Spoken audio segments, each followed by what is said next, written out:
Chapters 1 through 5, Parable of Enoch on the future lot of the wicked and the righteous. Chapter 1. The words of the blessing of Enoch, wherewith he blessed the elect and righteous, who will be living in the day of tribulation, when all the wicked and godless are to be removed. And he took up his parable and said, Enoch, a righteous man, whose eyes were opened by God, saw the vision of the Holy One in the heavens, which the angels showed me. And from them I heard everything, and from them I understood as I saw, but not for this generation, but for a remote one which is for to come.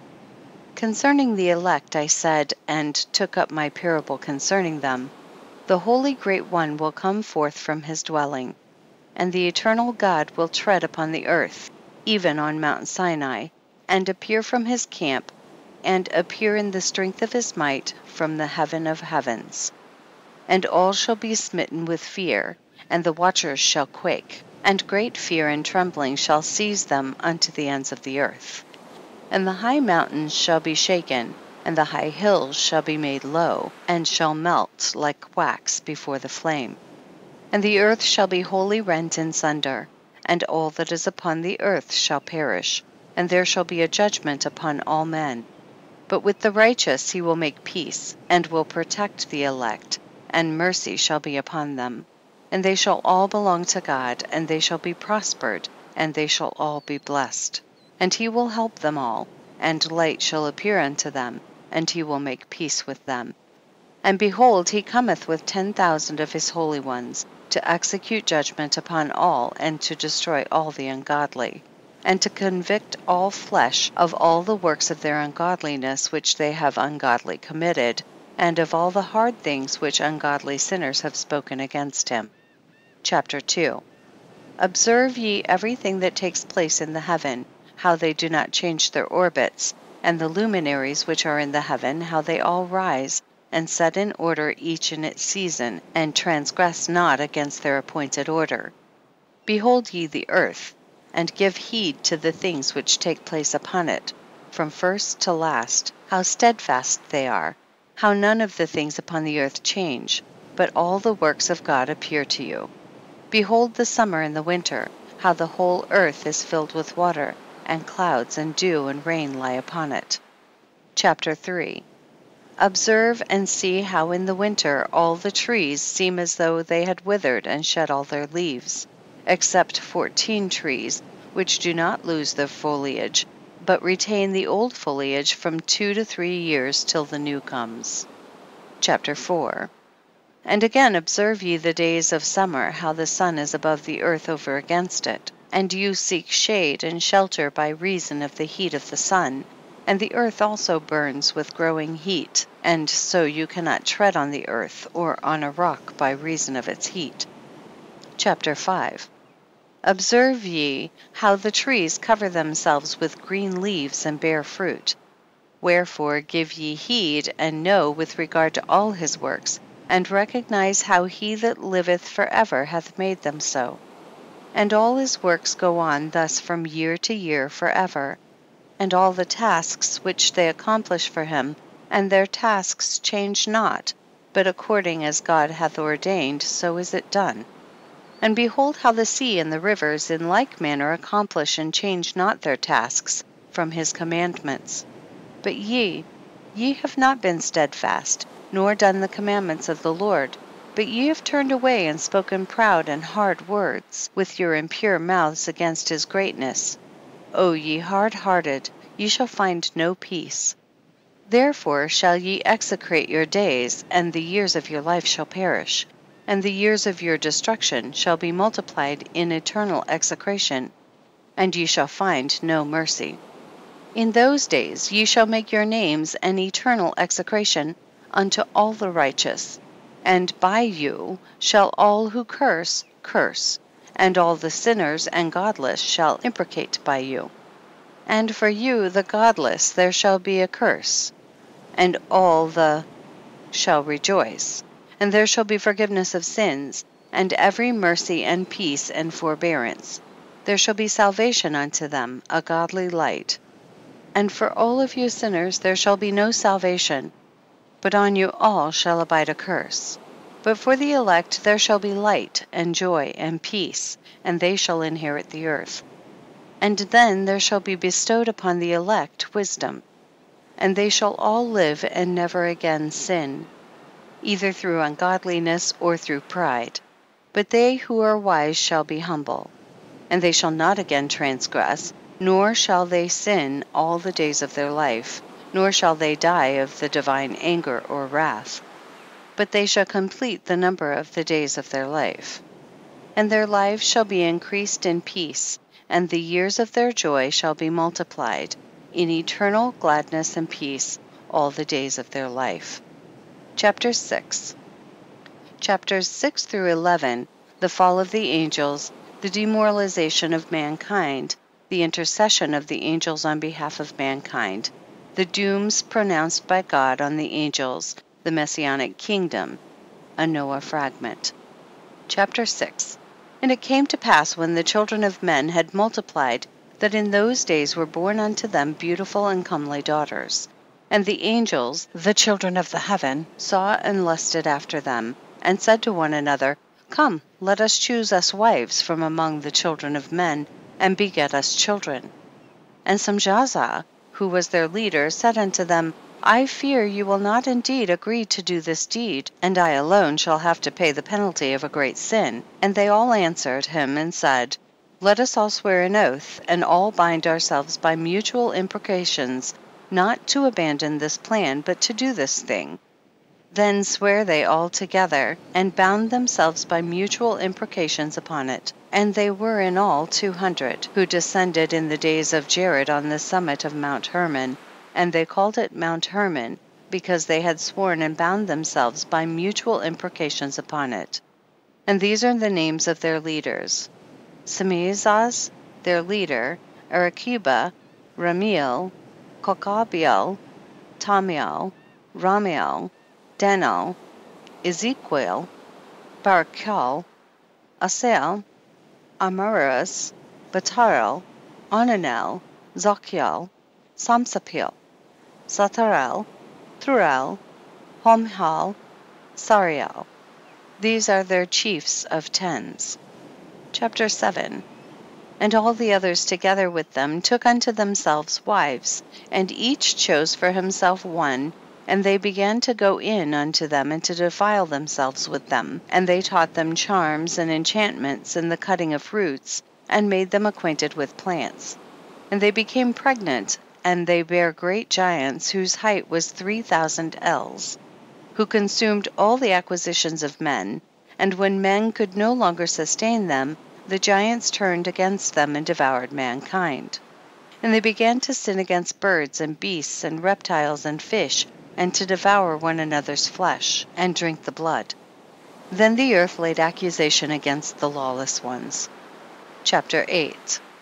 And Azazel taught men to make swords and knives and shields and breastplates, and made known to them the metals of the earth, and the art of working them, and bracelets and ornaments, and the use of antimony, and the beautifying of the eyelids, and all kinds of costly stones, and all coloring tinctures.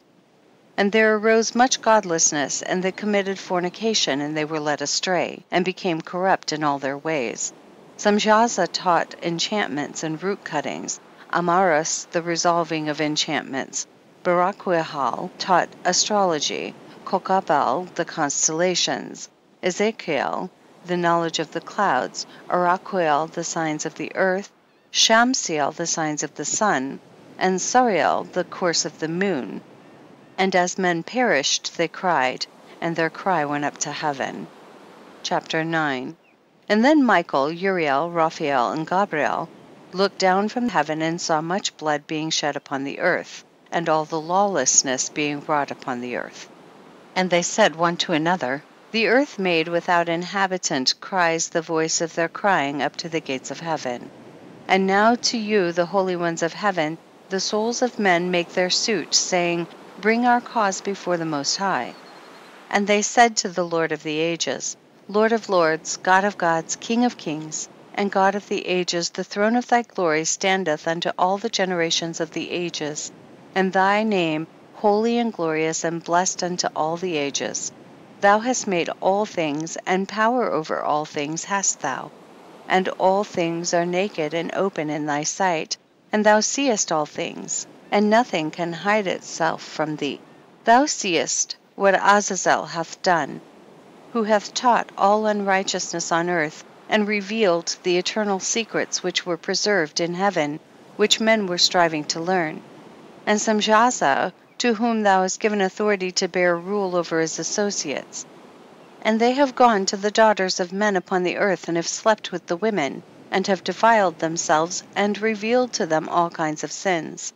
And the women have borne giants, and the whole earth has thereby been filled with blood and unrighteousness. And now, behold, the souls of those who have died are crying and making their suit to the gates of heaven, and their lamentations have ascended, and cannot cease because of the lawless deeds which are wrought on the earth. And thou knowest all things before they come to pass, and thou seest these things, and thou dost suffer them. And thou dost not say to us what we are to do to them in regard to these. Chapter 10. Then said the Most High, the Holy and Great One, spake, and sent Uriel to the son of Lamech, and said to him, Go to Noah, and tell him in my name, hide thyself, and reveal to him the end that is approaching, that the whole earth will be destroyed, and a deluge is about to come upon the whole earth, and will destroy all that is on it. And now instruct him that he may escape, and his seed may be preserved for all the generations of the world.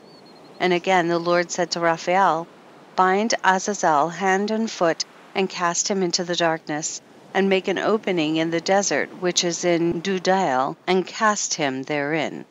And place upon him rough and jagged rocks, and cover him with darkness, and let him abide there forever, and cover his face that he may not see light. And on the day of the great judgment he shall be cast into the fire, and heal the earth which the angels have corrupted, and proclaim the healing of the earth, that they may heal the plague, and that all the children of men may not perish through all the secret things that the watchers have disclosed and have taught their sons. And the whole earth has been corrupted through the works that were taught by Azazel. To him ascribe all sin. And to Gabriel said the Lord, Proceed against the bastards and the reprobates, and against the children of fornication, and destroy the children of fornication, and the children of the watchers from amongst men, and cause them to go forth. Send them one against the other, that they may destroy each other in battle. For length of days shall they not have, and no request that they, i.e. their fathers, make of thee shall be granted unto their fathers on their behalf. For they hope to live in eternal life, and that each one of them will live 500 years.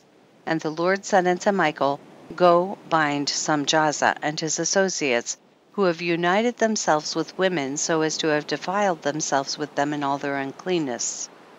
And when their sons have slain one another, and they have seen the destruction of their beloved ones, bind them fast for 70 generations in the valleys of the earth, till the day of their judgment and of their consummation, till the judgment that is forever and ever is consummated.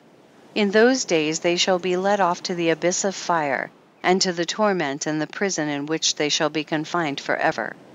And whosoever shall be condemned and destroyed will from thenceforth be bound together with them to the end of all generations, and destroy all the spirits of the reprobate and the children of the watchers, because they have wronged mankind. Destroy all wrong from the face of the earth, and let every evil work come to an end, and let the plant of righteousness and truth appear. And it shall prove a blessing. The works of righteousness and truth shall be planted in truth and joy forevermore. And then shall all the righteous escape, and shall live till they beget thousands of children, and all the days of their youth and their old age shall they complete in peace. And then shall the whole earth be tilled in righteousness, and shall all be planted with trees and be full of blessing. And all desirable trees shall be planted on it, and they shall plant vines on it, and the vine which they plant thereon shall yield wine in abundance. And as for all the seed which is sown thereon, each measure of it shall bear 1,000, and each measure of olives shall yield 10 presses of oil. And cleanse thou the earth from all oppression, and from all unrighteousness, and from all sin, and from all godlessness. and all the uncleanness that is wrought upon the earth destroy from off the earth. And all the children of men shall become righteous, and all nations shall offer adoration, and shall praise me, and all shall worship me. And the earth shall be cleansed from all defilement, and from all sin, and from all punishment, and from all torment, and I will never again send them upon it from generation to generation, and forever. Chapter 11. And in those days I will open the store chambers of blessing which are in the heaven, so as to send them down upon the earth over the work and labor of the children of men. And truth and peace shall be associated together throughout all the days of the world, and throughout all the generations of men. Chapters 12 through 19. Chapters 12 through 16. Dream, vision of Enoch, his intercession for Azazel and the fallen angels, and his announcement to them of their first and final doom. Chapter 12. Before these things Enoch was hidden, and no one of the children of men knew where he was hidden, and where he abode, and what had become of him. And his activities had to do with the watchers, and his days were with the holy ones. And I, Enoch, was blessing the Lord of majesty and the King of the ages, and lo, the watchers called me, Enoch the scribe, and said to me, Enoch, thou scribe of righteousness, go, declare to the watchers of the heaven who have left the high heaven, the holy eternal place, and have defiled themselves with women, and have done as the children of earth do, and have taken unto themselves wives. Ye have wrought great destruction on the earth. And ye shall have no peace nor forgiveness of sin, and inasmuch as they delight themselves in their children, the murder of their beloved ones shall they see, and over the destruction of their children shall they lament, and shall make supplication unto eternity. But mercy and peace shall ye not attain. Chapter 13. And Enoch went and said, Azazel, thou shalt have no peace. A severe sentence has gone forth against thee to put thee in bonds. And thou shalt not have toleration nor request granted to thee, because of the unrighteousness which thou hast taught, and because of all the works of godlessness and unrighteousness and sin which thou hast shown to men.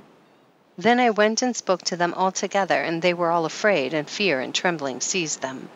And they besought me to draw up a petition for them that they might find forgiveness, and to read their petition in the presence of the Lord of heaven.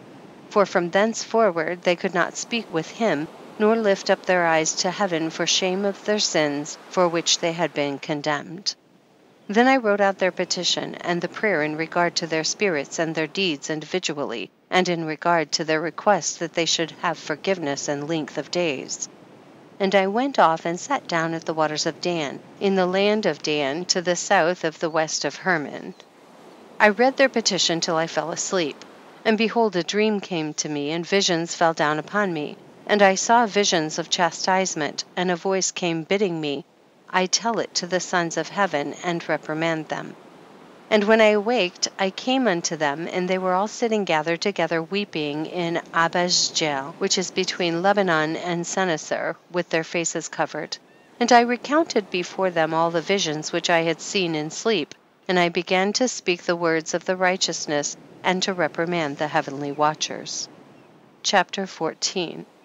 The book of the words of righteousness and of the reprimand of the eternal watchers, in accordance with the command of the Holy Great One in that vision. I saw in my sleep what I will now say with a tongue of flesh and with the breath of my mouth, which the Great One has given to men to converse therewith and understand with the heart. As he has created and given to man the power of understanding the word of wisdom, so hath he created me also and given me the power of reprimanding the watchers, the children of heaven. I wrote out your petition, and in my vision it appeared thus, that your petition will not be granted unto you throughout all the days of eternity, and that judgment has been finally passed upon you. Yea, your petition will not be granted unto you, and from henceforth you shall not ascend into heaven into all eternity, and in bonds of the earth the decree has gone forth to bind you for all the days of the world. And that previously you shall have seen the destruction of your beloved sons, and you shall have no pleasure in them, but they shall fall before you by the sword, and your petition on their behalf shall not be granted. nor yet on your own, even though you weep and pray and speak all the words contained in the writing which I have written. And the vision was shown to me thus. Behold, in the vision clouds invited me, and a mist summoned me. And the course of the stars and the lightnings sped and hastened me, and the winds in the vision caused me to fly and lifted me upward and bore me into heaven. And I went in till I drew nigh to a wall which is built of crystals, and surrounded by tongues of fire. And it began to affright me. And I went into the tongues of fire and drew nigh to a large house which was built of crystals. And the walls of the house were like a tessellated floor made of crystals, and its groundwork was of crystal. Its ceiling was like the path of the stars and the lightnings, and between them were fiery cherubim, and their heaven was clear as water. A flaming fire surrounded the walls, and its portals blazed with fire. And I entered into that house, and it was hot as fire and cold as ice. There were no delights of life therein. Fear covered me, and trembling got hold upon me. And as I quaked and trembled, I fell upon my face. And I beheld a vision, and lo, there was a second house greater than the former. And the entire portal stood open before me, and it was built of flames of fire. And in every respect it so excelled in splendor and magnificence and extent, that I cannot describe to you its splendor and its extent. And its floor was of fire, and above it were lightnings, and the path of the stars, and its ceiling also was flaming fire. And I looked and saw therein a lofty throne. Its appearance was as crystal, and the wheels thereof as the shining sun, and there was the vision of cherubim. And from underneath the throne came streams of flaming fire, so that I could not look thereon. And the great glory sat thereon, and his raiment shone more brightly than the sun, and was whiter than any snow. None of the angels could enter, and could behold his face by reason of the magnificence and glory, and no flesh could behold him. The flaming fire was round about him, and a great fire stood before him, and none around could draw nigh him. 10,000 times 10,000 stood before him, yet he needed no counselor. And the most holy ones who were nigh to him did not leave by night, nor depart from him. And until then I had been prostrate on my face, trembling. And the Lord called me with his own mouth, and said to me, Come hither, Enoch, and hear my word. And one of the holy ones came to me and waked me. And he made me rise up and approach the door, and I bowed my face downwards. Chapter 15. And he answered and said to me, and I heard his voice, Fear not, Enoch, thou righteous man and scribe of righteousness, approach hither and hear my voice. And go say to the watchers of heaven, who have sent thee to intercede for them, you should intercede for men, and not men for you. Wherefore have ye left the high, holy, and eternal heaven, and lain with women, and defiled yourselves with the daughters of men, and taken to yourselves wives, and done like the children of earth, and begotten giants as your sons? And though ye were holy, spiritual, living the eternal life, you have defiled yourselves with the blood of women, and have begotten children with the blood of flesh, and, as the children of men, have lusted after flesh and blood, as those also do who die and perish. Therefore have I given them wives also, that they might impregnate them, and beget children by them, that thus nothing might be wanting to them on earth. But you were formerly spiritual, living the eternal life, and immortal for all generations of the world. And therefore I have not appointed wives for you, for as for the spiritual ones of the heaven, in heaven is their dwelling. And now the giants who are produced from the spirits and flesh shall be called evil spirits upon the earth, and on the earth shall be their dwelling. Evil spirits have proceeded from their bodies, because they are born from men. And from the holy watchers is their beginning and primal origin. They shall be evil spirits on earth, and evil spirits shall they be called. As for the spirits of heaven, in heaven shall be their dwelling. But as for the spirits of the earth which were born upon the earth, on the earth shall be their dwelling. And the spirits of the giants afflict, oppress, destroy, attack, do battle, and work destruction on the earth, and cause trouble. They take no food, but nevertheless hunger, and thirst, and cause offenses. And these spirits shall rise up against the children of men and against the women, because they have proceeded from them. Chapter 16. From the days of the slaughter and destruction and death of the giants, from the souls of whose flesh the spirits, having gone forth, shall destroy without incurring judgment, thus shall they destroy until the day of the consummation, the great judgment, in which the age shall be consummated, over the watchers and the godless, yea, shall be wholly consummated. And now as to the watchers who have sent thee to intercede for them, who had been aforetime in heaven, say to them, you have been in heaven, but all the mysteries had not yet been revealed to you, and you knew worthless ones. And these in the hardness of your hearts you have made known to the women, and through these mysteries women and men work much evil on earth. Say to them therefore, you have no peace. Chapters 17 through 37, Enoch's journey through the earth and Sheol. Chapters 17 through 19, the first journey. Chapter 17. And they took and brought me to a place in which those who were there were like flaming fire, and when they wished they appeared as men. And they brought me to the place of darkness, and to a mountain, the point of whose summit reached to heaven. And I saw the places of the luminaries, and the treasuries of the stars, and of the thunder, and in the uttermost depths, where were a fiery bow and arrows and their quiver, and a fiery sword, and all the lightnings. And they took me to the living waters, and to the fire of the west, which receives every setting of the sun. And I came to a river of fire, in which the fire flows like water, and discharges itself into the great sea towards the west. I saw the great rivers, and came to the great river, and to the great darkness, and went to the place where no flesh walks.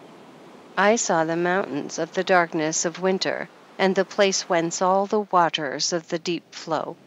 I saw the mouths of all the rivers of the earth, and the mouth of the deep. Chapter 18. I saw the treasuries of all the winds. I saw how he had furnished with them the whole creation and the firm foundation of the earth. And I saw the cornerstone of the earth. I saw the four winds which bear the earth and the firmament of the heaven. And I saw how the winds stretched out the vaults of heaven, and have their station between heaven and earth. These are the pillars of the heaven. And I saw the winds of heaven, which turn and bring the circumference of the sun and all the stars to their setting. I saw the winds on the earth carrying the clouds. I saw the paths of the angels. I saw at the end of the earth the firmament of the heaven above. And I proceeded and saw a place which burns day and night, where there are 7 mountains of magnificent stones, 3 towards the east and 3 towards the south. And as for those towards the east, one was of colored stone, and one of pearl, and one of jacinth, and those towards the south of red stone. But the middle one reached to heaven like the throne of God of alabaster, and the summit of the throne was of sapphire. And I saw a flaming fire, and beyond these mountains is a region the end of the great earth. There the heavens were completed. And I saw a deep abyss with columns of heavenly fire, and among them I saw columns of fire fall, which were beyond measure alike, towards the height and towards the depth. And beyond that abyss I saw a place which had no firmament of the heaven above, and no firmly founded earth beneath it. There was no water upon it, and no birds, but it was a waste and horrible place.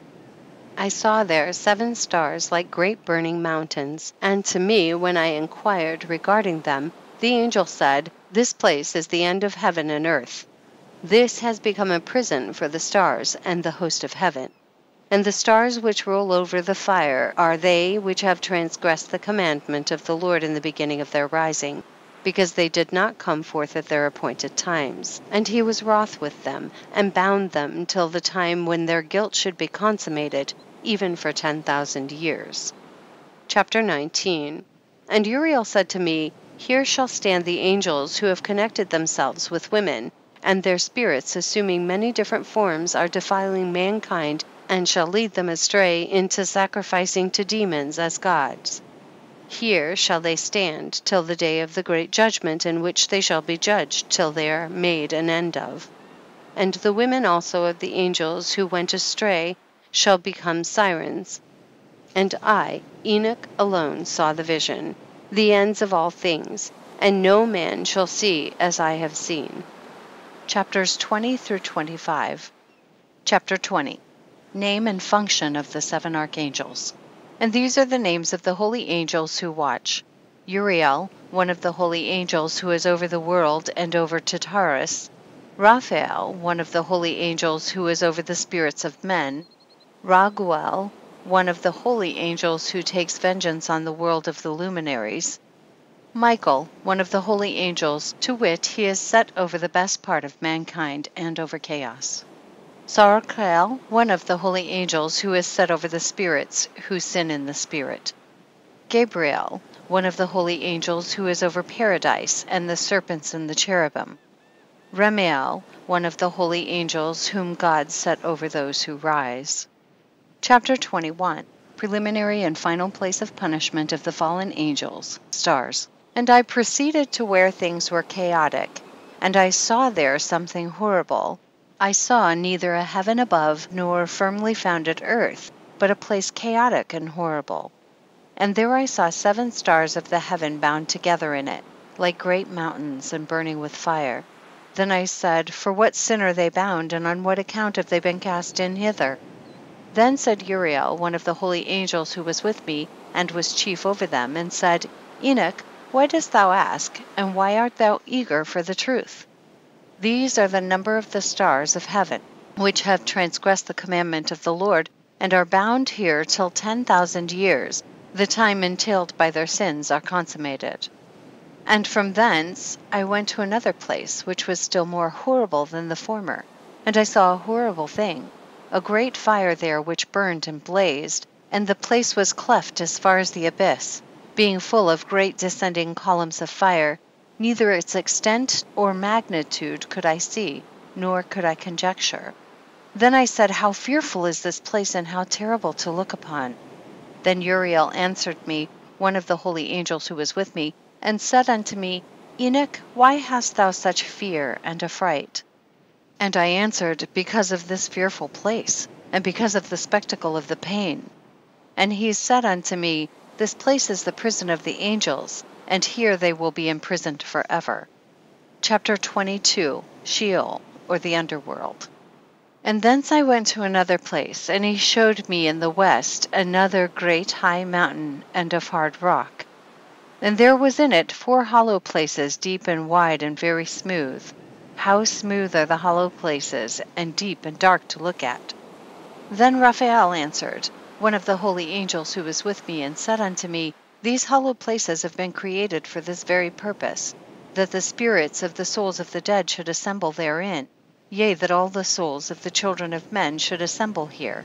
And these places have been made to receive them till the day of their judgment, until their appointed period, till the period appointed, till the great judgment comes upon them. I saw the spirits of the children of men who were dead, and their voice went forth to heaven and made suit.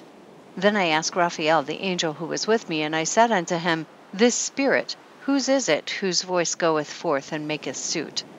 And he answered me, saying, this is the spirit which went forth from Abel, whom his brother Cain slew, and he makes his suit against him till his seed is destroyed from the face of the earth, and his seed is annihilated from amongst the seed of men. Then I asked regarding it, and regarding all the hollow places, why is one separated from the other? And he answered me and said unto me, these 3 have been made that the spirits of the dead might be separated. And such a division has been made for the spirits of the righteous, in which there is the bright spring of water. And such has been made for sinners when they die and are buried in the earth, and judgment has not been executed on them in their lifetime. Here their spirits shall be set apart in this great pain till the great day of judgment and punishment and torment of those who curse forever, and retribution for their spirits. There he shall bind them forever. And such a division has been made for the spirits of those who make their suit, who make disclosures concerning their destruction, when they were slain in the days of the sinners. Such has been made for the spirits of men who were not righteous but sinners, who were complete in transgression, and of the transgressors they shall be companions. But their spirits shall not be slain in the day of judgment, nor shall they be raised from thence. Then I blessed the Lord of glory and said, Blessed be my Lord, the Lord of righteousness, who ruleth forever. Chapter 23. The fire that deals with the luminaries of heaven. From thence I went to another place to the west of the ends of the earth, and I saw a burning fire which ran without resting and paused not from its course day or night, but ran regularly. And I asked, saying, What is this which rests not? Then Raguel, one of the holy angels who was with me, answered me and said unto me, This course of fire which thou hast seen is the fire in the west, which persecutes all the luminaries of heaven. Chapter 24 and 25. The 7 mountains in the northwest and the tree of life. Chapter 24. And from thence I went to another place of the earth, and he showed me a mountain range of fire which burnt day and night. And I went beyond it and saw 7 magnificent mountains, all differing each from the other, and the stones thereof were magnificent and beautiful, magnificent as a whole, of glorious appearance and fair exterior. 3 towards the east, one founded on the other, and 3 towards the south, one upon the other, and deep rough ravines, no one of which joined with any other. And the 7th mountain was in the midst of these, and it excelled them in height, resembling the seat of a throne, and fragrant trees encircled the throne. And amongst them was a tree such as I had never yet smelt, neither was any among them, nor were others like it. It had a fragrance beyond all fragrance, and its leaves and blooms and wood wither not forever. And its fruit is beautiful, and its fruit resembles the dates of a palm. Then I said, How beautiful is this tree, and fragrant, and its leaves are fair, and its blooms very delightful in appearance. Then answered Michael, one of the holy and honored angels who was with me, and was their leader. Chapter 25. And he said unto me, Enoch, why dost thou ask me regarding the fragrance of the tree? And why dost thou wish to learn the truth? Then I answered him, saying, I wish to know about everything, but especially about this tree. And he answered, saying, This high mountain which thou hast seen, whose summit is like the throne of God, is his throne, where the holy great one, the Lord of glory, the eternal King, will sit, when he shall come down to visit the earth with goodness. And as for this fragrant tree, no mortal is permitted to touch it till the great judgment, when he shall take vengeance on all and bring everything to its consummation forever. It shall then be given to the righteous and holy. Its fruit shall be for food to the elect. It shall be transplanted to the holy place, to the temple of the Lord, the eternal King.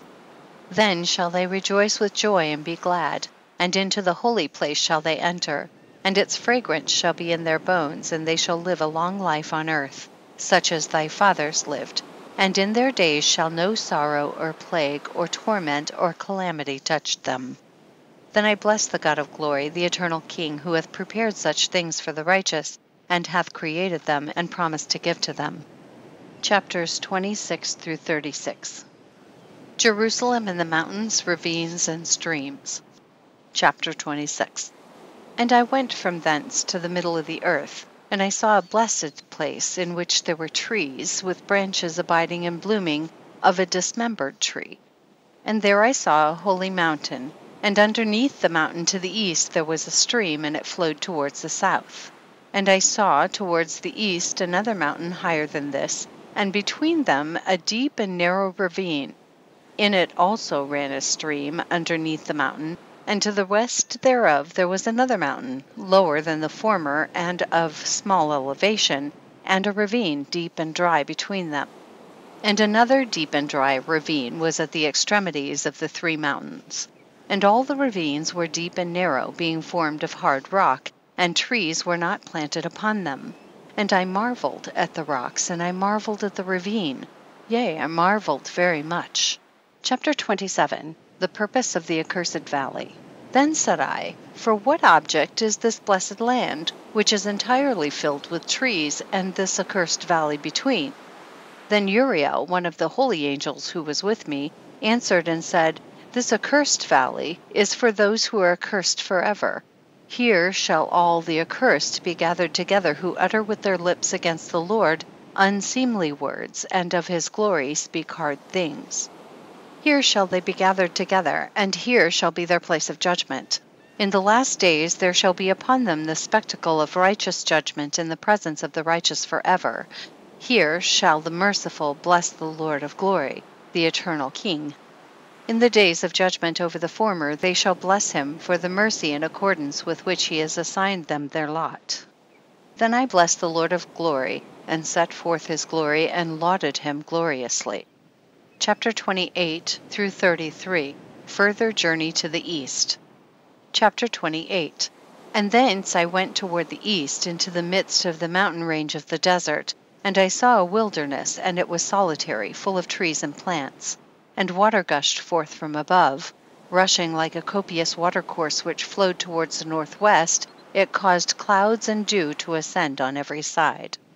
Chapter 29. And thence I went to another place in the desert, and approached to the east of this mountain range. And there I saw aromatic trees exhaling the fragrance of frankincense and myrrh, and the trees also were similar to the almond tree. Chapter 30. And beyond these I went afar to the east, and I saw another place, a valley full of water, and therein there was a tree, the color of fragrant trees, such as the mastic. And on the sides of those valleys I saw fragrant cinnamon, and beyond these I proceeded to the east. Chapter 31.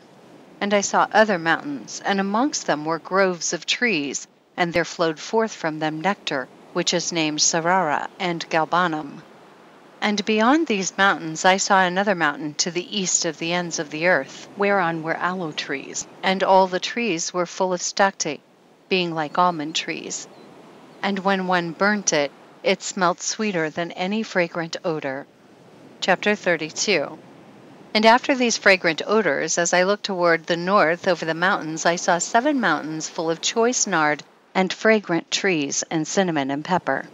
And thence I went over the summits of all these mountains, far towards the east of the earth, and passed above the Erythraean sea, and went far from it, and passed over the angel Zotiel. And I came to the garden of righteousness, and saw beyond those trees many large trees growing there, and of goodly fragrance. Large, very beautiful and glorious, and the tree of wisdom, whereof they eat, and know great wisdom.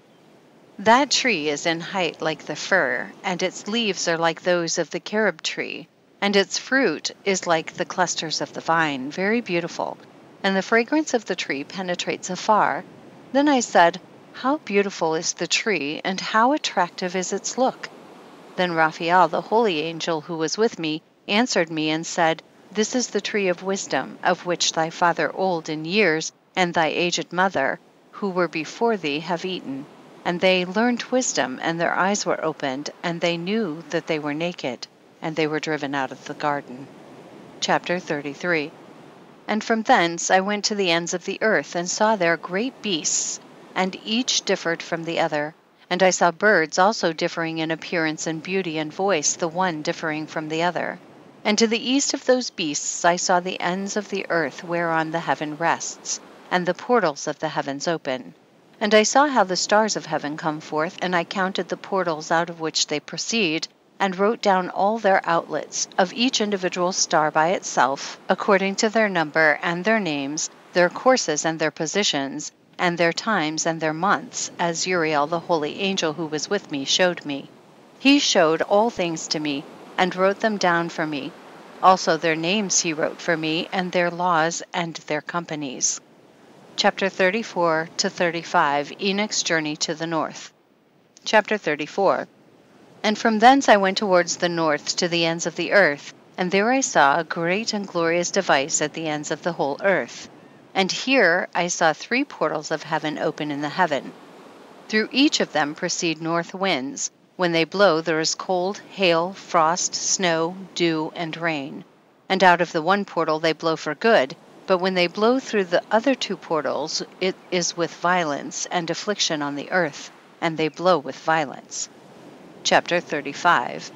And from thence I went towards the west to the ends of the earth, and I saw there 3 portals of the heaven open, such as I had seen in the east, the same number of portals and the same number of outlets. Chapter 36. Journey to the south. And from thence I went to the south to the ends of the earth, and I saw there 3 open portals of the heaven.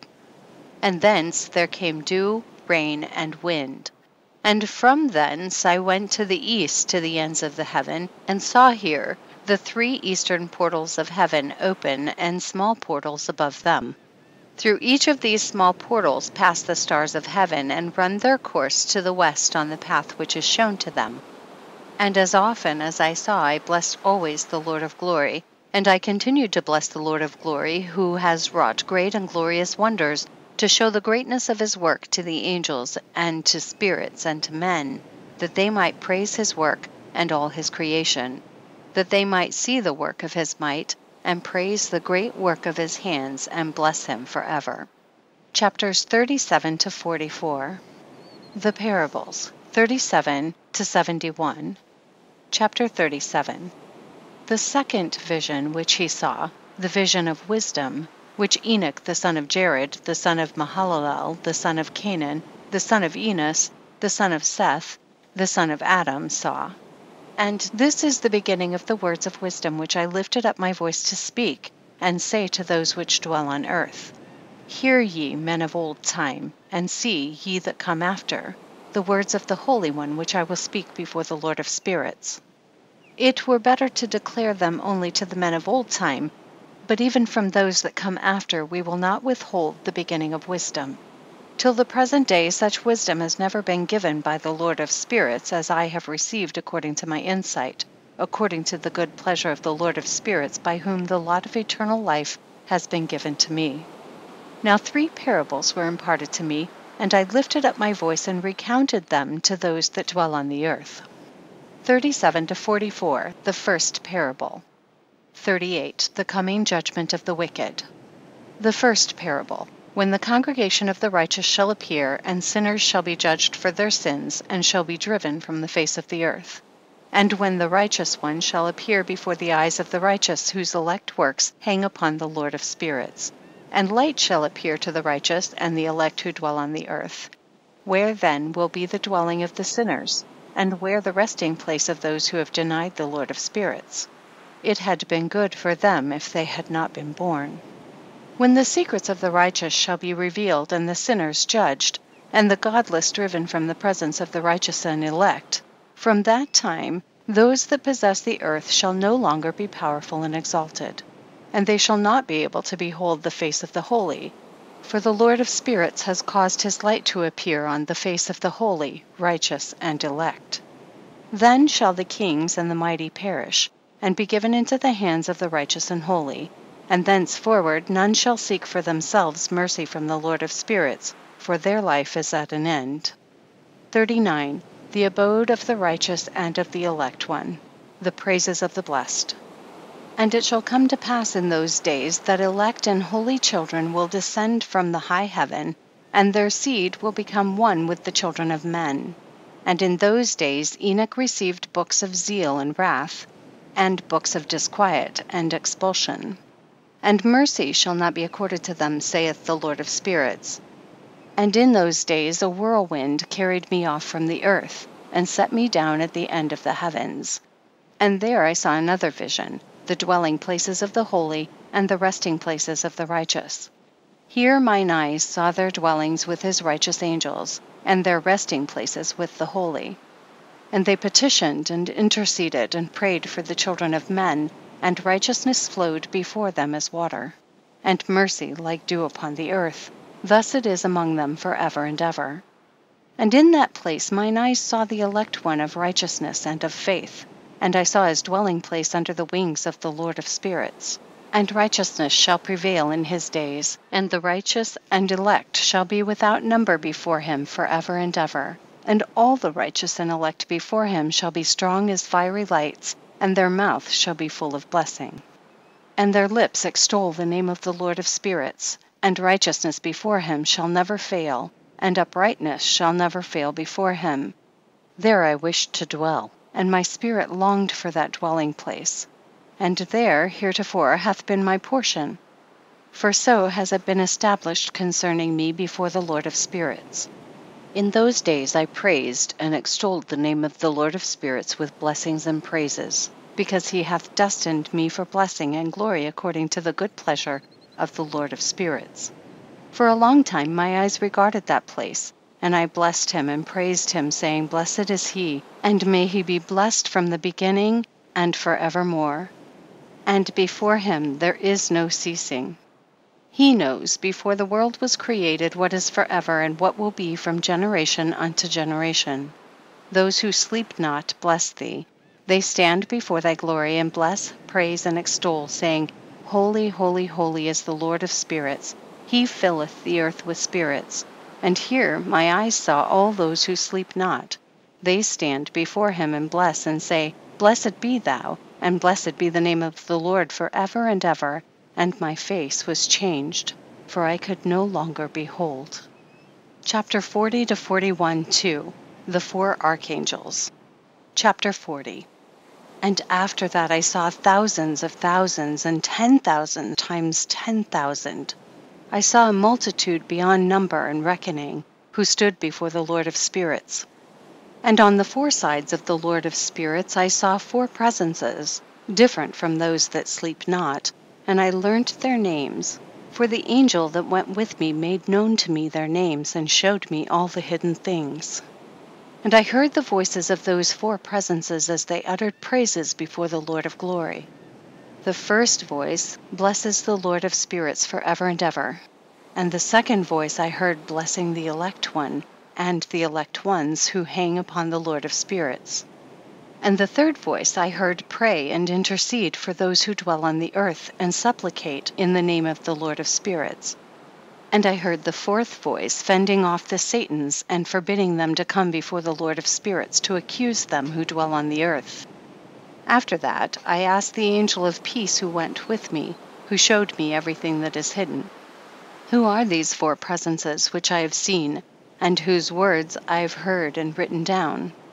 And he said to me, The first is Michael, the merciful and long-suffering, and the second, who is set over all the diseases and all the wounds of the children of men, is Raphael.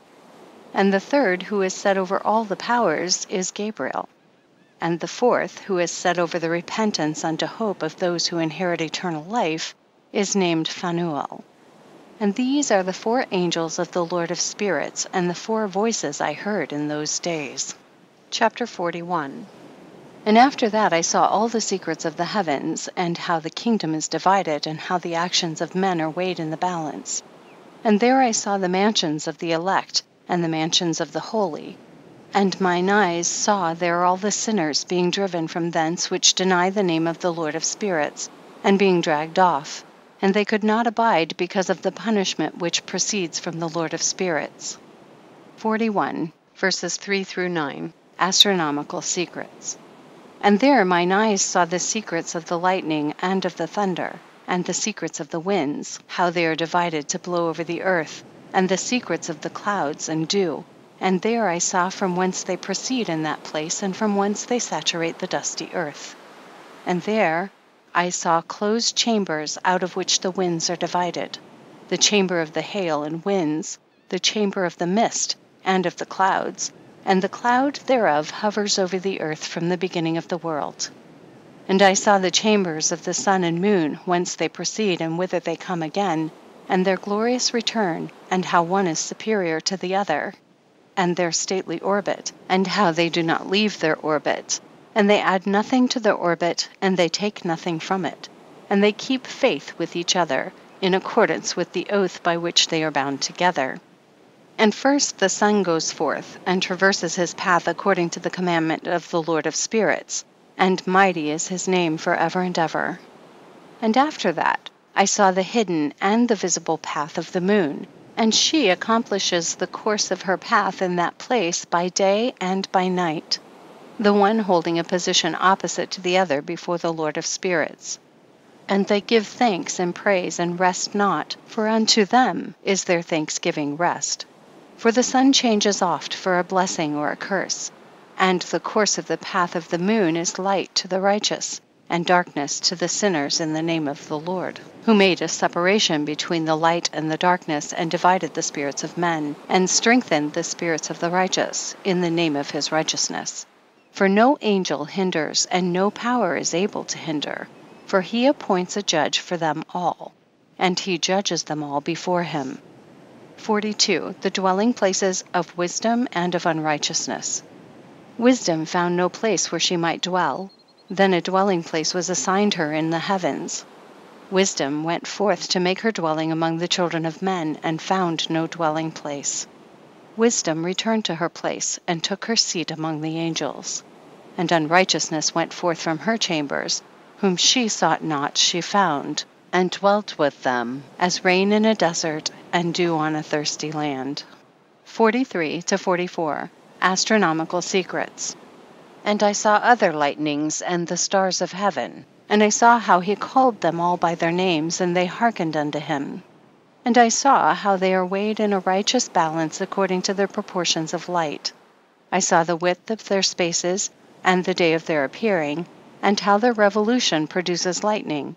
And I saw their revolution according to the number of the angels, and how they keep faith with each other. And I asked the angel who went with me, who showed me what was hidden, What are these? And he said to me, The Lord of spirits hath showed thee their parabolic meaning, literally their parable. These are the names of the holy who dwell in the earth and believe in the name of the Lord of spirits forever and ever. Chapter 44. Also, another phenomenon I saw in regard to the lightnings, how some of the stars arise and become lightnings, and cannot part with their new form. Chapters 45-59. Chapters 45-47, the second parable, the lot of the apostates, the new heaven and the new earth. Chapter 45. And this is the second parable concerning those who deny the name of the dwelling of the holy ones and the Lord of spirits. And into the heaven they shall not ascend, and on the earth they shall not come. Such shall be the lot of the sinners who have denied the name of the Lord of spirits, who are thus preserved for the day of suffering and tribulation. On that day mine elect ones shall sit on the throne of glory, and shall try their works, and their places of rest shall be innumerable. And their souls shall grow strong within them when they see mine elect ones, and those who have called upon my glorious name. Then will I cause mine elect one to dwell among them. And I will transform the heaven and make it an eternal blessing and light. And I will transform the earth and make it a blessing. And I will cause mine elect ones to dwell upon it, but the sinners and evildoers shall not set foot thereon. For I have provided and satisfied with peace my righteous ones, and have caused them to dwell before me. But for the sinners there is judgment impending with me, so that I shall destroy them from the face of the earth. Chapter 46. The head of days and the Son of Man. Chapter 46. And there I saw one who had a head of days, and his head was white like wool. And with him was another being, whose countenance had the appearance of a man, and his face was full of graciousness, like one of the holy angels. And I asked the angel who went with me, and showed me all the hidden things concerning that Son of Man, who he was, and whence he was, and why he went with the head of days.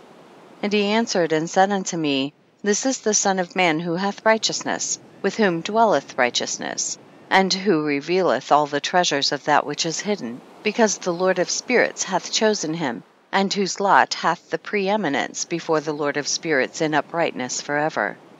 And this Son of Man whom thou hast seen shall raise up the kings and the mighty from their seats, and the strong from their thrones, and shall loosen the reins of the strong, and break the teeth of the sinners. And he shall put down the kings from their thrones and kingdoms, because they do not extol and praise him, nor humbly acknowledge whence the kingdom was bestowed upon them. And he shall put down the countenance of the strong, and shall fill them with shame. And darkness shall be their dwelling, and worms shall be their bed. And they shall have no hope of rising from their beds, because they do not extol the name of the Lord of spirits. And these are they who judge the stars of heaven, and raise their hands against the Most High, and tread upon the earth, and dwell upon it. And all their deeds manifest unrighteousness, and their power rests upon their riches, and their faith is in the gods which they have made with their hands, and they deny the name of the Lord of spirits. And they persecute the houses of his congregations, and the faithful who hang upon the name of the Lord of spirits. Chapter 47. The prayer of the righteous for vengeance, and their joy at its coming. Chapter 47. And in those days shall have ascended the prayer of the righteous, and the blood of the righteous from the earth before the Lord of spirits. In those days the holy ones who dwell above in the heavens shall unite with one voice, and supplicate and pray, and praise and give thanks and bless the name of the Lord of spirits, on behalf of the blood of the righteous which has been shed, and that the prayer of the righteous may not be in vain before the Lord of spirits, that judgment may be done unto them, and that they may not have to suffer forever. In those days I saw the head of days when he seated himself upon the throne of his glory, and the books of the living were opened before him, and all his host which is in heaven above and his counselors stood before him, and the hearts of the holy were filled with joy, because the number of the righteous had been offered, and the prayer of the righteous had been heard, and the blood of the righteous been required before the Lord of spirits. Chapter 48. The Fount of Righteousness, the Son of Man, the stay of the righteous, judgment of the kings and the mighty. Chapter 48. And in that place I saw the fountain of righteousness, which was inexhaustible, and around it were many fountains of wisdom. And all the thirsty drank of them, and were filled with wisdom, and their dwellings were with the righteous and holy and elect. And at that hour that Son of Man was named in the presence of the Lord of spirits, and his name before the head of days. Yea, before the sun and the signs were created, before the stars of the heaven were made, his name was named before the Lord of spirits. He shall be a staff to the righteous, whereon to stay themselves and not fall, and he shall be the light of the Gentiles, and the hope of those who are troubled of heart. All who dwell on earth shall fall down and worship before him, and will praise and bless and celebrate with song the Lord of spirits. And for this reason hath he been chosen and hidden before him, before the creation of the world and forevermore. And the wisdom of the Lord of spirits hath revealed him to the holy and righteous. For he hath preserved the lot of the righteous, because they have hated and despised this world of unrighteousness, and have hated all its works and ways in the name of the Lord of spirits. For in his name they are saved, and according to his good pleasure hath it been in regard to their life. In these days downcast in countenance shall the kings of the earth have become, and the strong who possess the land because of the works of their hands. For on the day of their anguish and affliction they shall not be able to save themselves, and I will give them over into the hands of mine elect. As straw in the fire, so shall they burn before the face of the holy. As lead in the water shall they sink before the face of the righteous, and no trace of them shall any more be found. And on the day of their affliction there shall be rest on the earth, and before them they shall fall and not rise again. And there shall be no one to take them with his hands and raise them, for they have denied the Lord of spirits and his anointed. The name of the Lord of spirits be blessed. Chapter 49. The power and wisdom of the elect one. Chapter 49. For wisdom is poured out like water, and glory faileth not before him for evermore.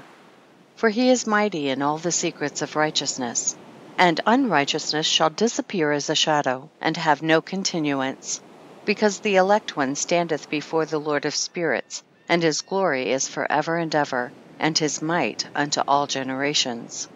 And in him dwells the spirit of wisdom, and the spirit which gives insight, and the spirit of understanding and of might, and the spirit of those who have fallen asleep in righteousness. And he shall judge the secret things, and none shall be able to utter a lying word before him. For he is the elect one before the Lord of spirits according to his good pleasure. Chapter 50. The glorification and victory of the righteous, the repentance of the Gentiles. Chapter 50. And in those days a change shall take place for the holy and elect, and the light of days shall abide upon them, and glory and honor shall turn to the holy, on the day of affliction on which evil shall have been treasured up against the sinners.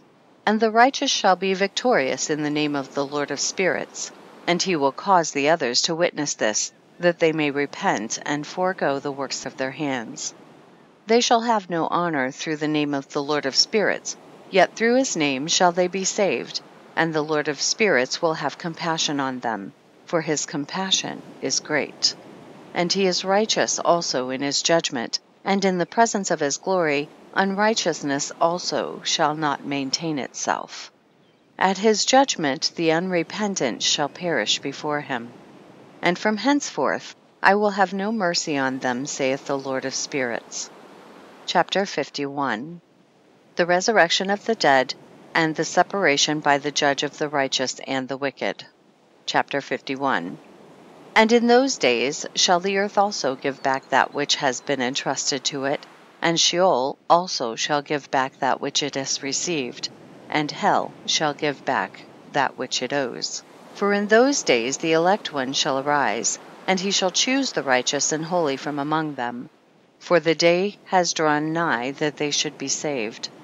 And the elect one shall in those days sit on my throne, and his mouth shall pour forth all the secrets of wisdom and counsel. For the Lord of spirits hath given them to him, and hath glorified him. And in those days shall the mountains leap like rams, and the hills also shall skip like lambs satisfied with milk. And the faces of all the angels in heaven shall be lighted up with joy. And the earth shall rejoice, and the righteous shall dwell upon it, and the elect shall walk thereon. Chapter 52. The 7 metal mountains and the elect one. Chapter 52. And after those days, in that place where I had seen all the visions of that which is hidden, for I had been carried off in a whirlwind, and they had borne me towards the west.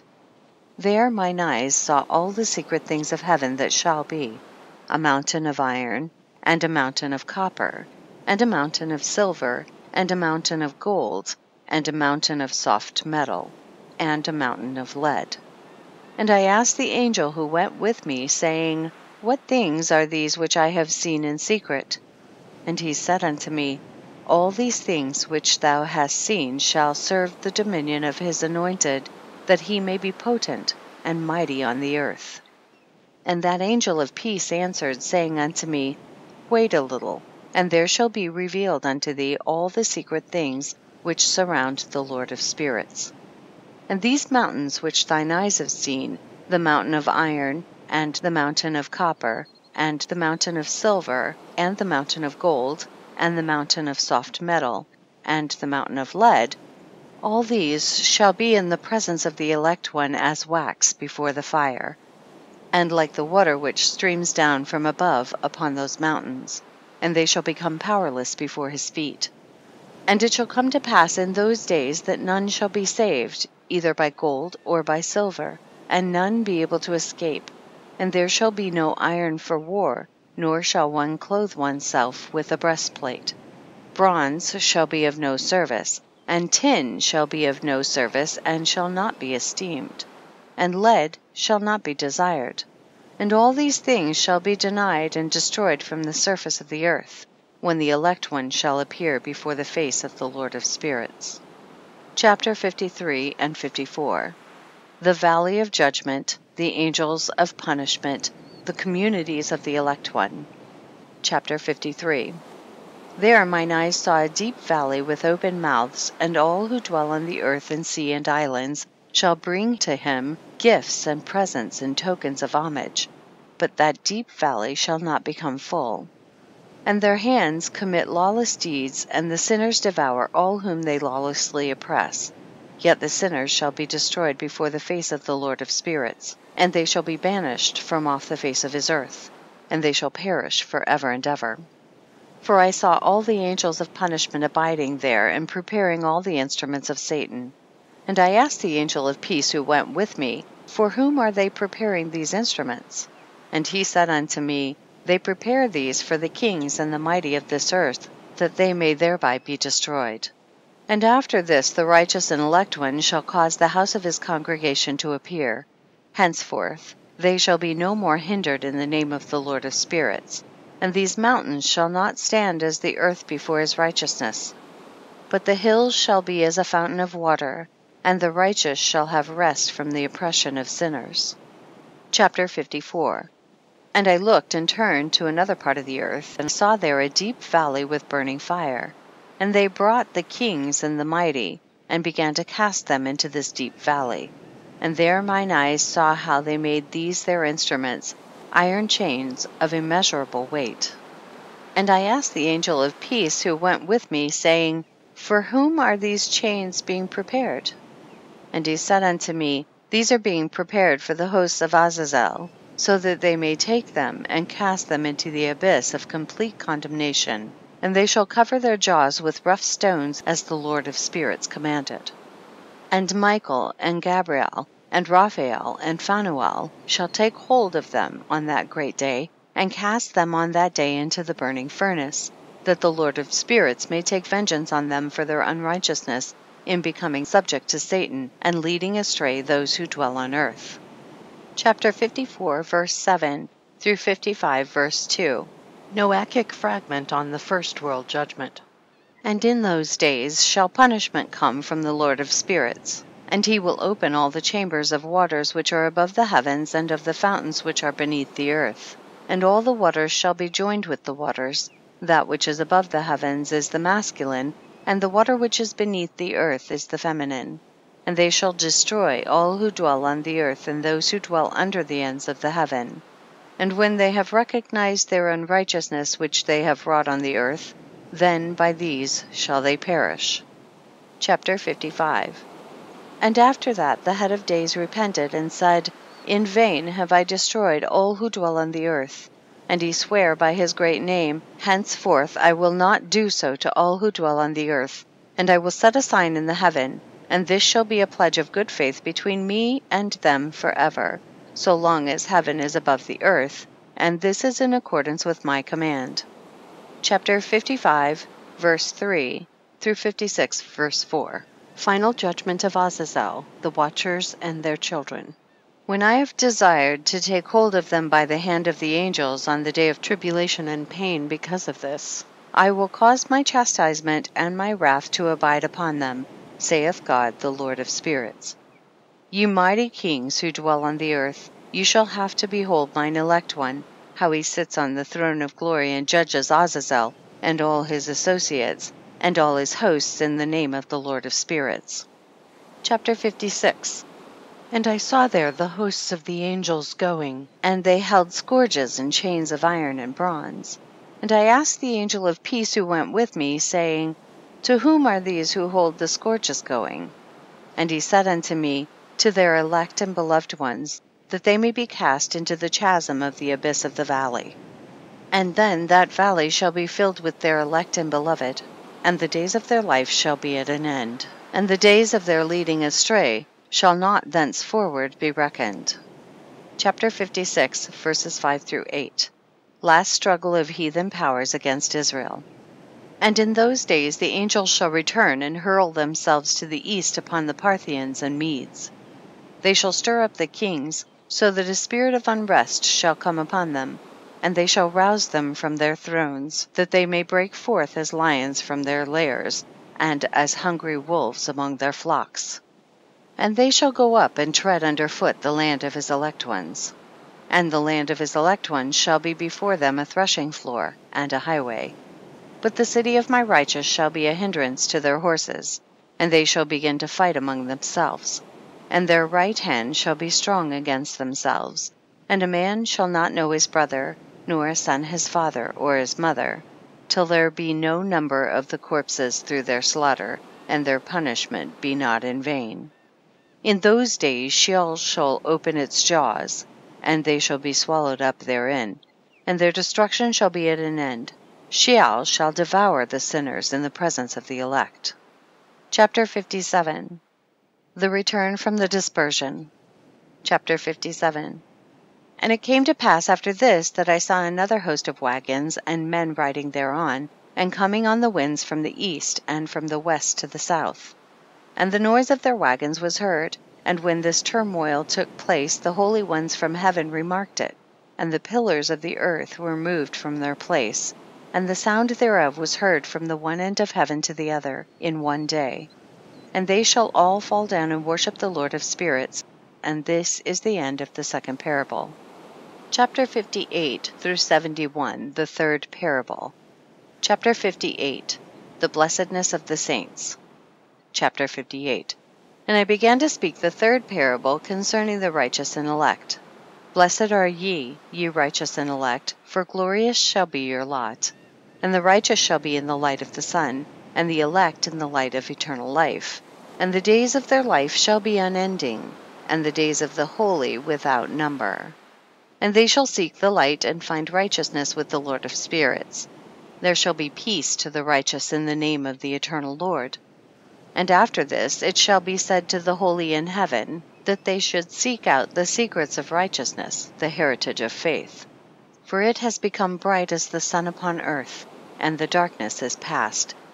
And there shall be a light that never endeth, and to a limit, literally number of days, they shall not come. For the darkness shall first have been destroyed, and the light established before the Lord of spirits, and the light of uprightness established forever before the Lord of spirits. Chapter 59. The lights and the thunder. Chapter 59. In those days mine eyes saw the secrets of the lightnings, and of the lights, and the judgments they execute, literally their judgment, and they lighten for a blessing or a curse, as the Lord of spirits willeth. And there I saw the secrets of the thunder, and how when it resounds above in the heaven, the sound thereof is heard. And he caused me to see the judgments executed on the earth, whether they be for well-being and blessing, or for a curse, according to the word of the Lord of spirits. And after that all the secrets of the lights and lightnings were shown to me, and they lighten for blessing and for satisfying. Chapter 60. Book of Noah, a fragment. Quaking of heaven, Behemoth and Leviathan, the elements. Chapter 60. In the year 500, in the 7th month, on the 14th day of the month in the life of Enoch. In that parable I saw how a mighty quaking made the heaven of heavens to quake, and the host of the Most High, and the angels, 1,000 thousands and 10,000 times 10,000, were disquieted with a great disquiet. And the head of days sat on the throne of his glory, and the angels and the righteous stood around him. And a great trembling seized me, and fear took hold of me, and my loins gave way, and dissolved were my reins, and I fell upon my face. And Michael sent another angel from among the holy ones, and he raised me up. And when he had raised me up, my spirit returned, for I had not been able to endure the look of this host, and the commotion and the quaking of the heaven.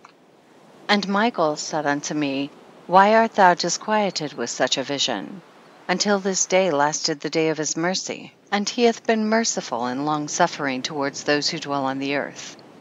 And when the day, and the power, and the punishment, and the judgment come, which the Lord of spirits hath prepared for those who worship not the righteous law, and for those who deny the righteous judgment, and for those who take his name in vain, that day is prepared for the elect a covenant, but for sinners an inquisition. When the punishment of the Lord of spirits shall rest upon them, it shall rest in order that the punishment of the Lord of spirits may not come in vain, and it shall slay the children with their mothers, and the children with their fathers. Afterwards the judgment shall take place according to his mercy and his patience. And on that day were two monsters parted, a female monster named Leviathan, to dwell in the abysses of the ocean over the fountains of the waters, but the male is named Behemoth, who occupied with his breast a waste wilderness named Duodain on the east of the garden where the elect and righteous dwell, where my grandfather was taken up, the 7th from Adam, the first man whom the Lord of spirits created. And I besought the other angel that he should show me the might of those monsters, how they were parted on one day and cast, the one into the abysses of the sea, and the other unto the dry land of the wilderness. And he said to me, Thou son of man, herein thou dost seek to know what is hidden. And the other angel who went with me and showed me what was hidden told me what is first and last in the heaven in the height, and beneath the earth in the depth, and at the ends of the heaven, and on the foundation of the heaven. And the chambers of the winds, and how the winds are divided, and how they are weighed, and how the portals of the winds are reckoned, each according to the power of the wind, and the power of the lights of the moon, and according to the power that is fitting. And the divisions of the stars according to their names, and how all the divisions are divided. And the thunders according to the places where they fall, and all the divisions that are made among the lightnings, that it may lighten, and their host, that they may at once obey. For the thunder has places of rest which are assigned to it while it is waiting for its peal. And the thunder and lightning are inseparable, and although not one and undivided, they both go together through the Spirit and separate not. For when the lightning lightens, the thunder utters its voice, and the Spirit enforces a pause during the peal, and divides equally between them. For the treasury of their peals is like the sand, and each one of them, as it peals, is held in with a bridle, and turned back by the power of the Spirit, and pushed forward according to the many quarters of the earth. And the spirit of the sea is masculine and strong, and according to the might of his strength he draws it back with a rein, and in like manner it is driven forward and disperses amid all the mountains of the earth. And the spirit of the hoarfrost is his own angel, and the spirit of the hail is a good angel. And the spirit of the snow has forsaken his chambers on account of his strength. There is a special spirit therein, and that which ascends from it is like smoke, and its name is frost. And the spirit of the mist is not united with them in their chambers, but it has a special chamber, for its course is glorious, both in light and in darkness, and in winter and in summer, and in its chamber is an angel. And the spirit of the dew has its dwelling at the ends of the heaven, and is connected with the chambers of the rain. And its course is in winter and summer. And its clouds and the clouds of the mist are connected, and the one gives to the other. And when the spirit of the rain goes forth from its chamber, the angels come and open the chamber and lead it out. And when it is diffused over the whole earth, it unites with the water on the earth. And whensoever it unites with the water on the earth. For the waters are for those who dwell on the earth, for they are nourishment for the earth and from the Most High who is in heaven. Therefore there is a measure for the rain, and the angels take it in charge. And these things I saw towards the garden of the righteous. And the angel of peace who was with me said to me, These two monsters prepared conformably to the greatness of God shall feed. Chapter 61. Angels go off to measure paradise, the judgment of the righteous by the elect one, the praise of the elect one and of God. Chapter 61. And I saw in those days how long cords were given to those angels, and they took to themselves wings and flew, and they went towards the north. And I asked the angel, saying unto him, Why have those angels taken these cords and gone off? And he said unto me, They have gone to measure. And the angel who went with me said unto me, These shall bring the measures of the righteous, and the ropes of the righteous to the righteous, that they may stay themselves on the name of the Lord of spirits forever and ever. The elect shall begin to dwell with the elect, and those are the measures which shall be given to faith, and which shall strengthen righteousness. And these measures shall reveal all the secrets of the depths of the earth.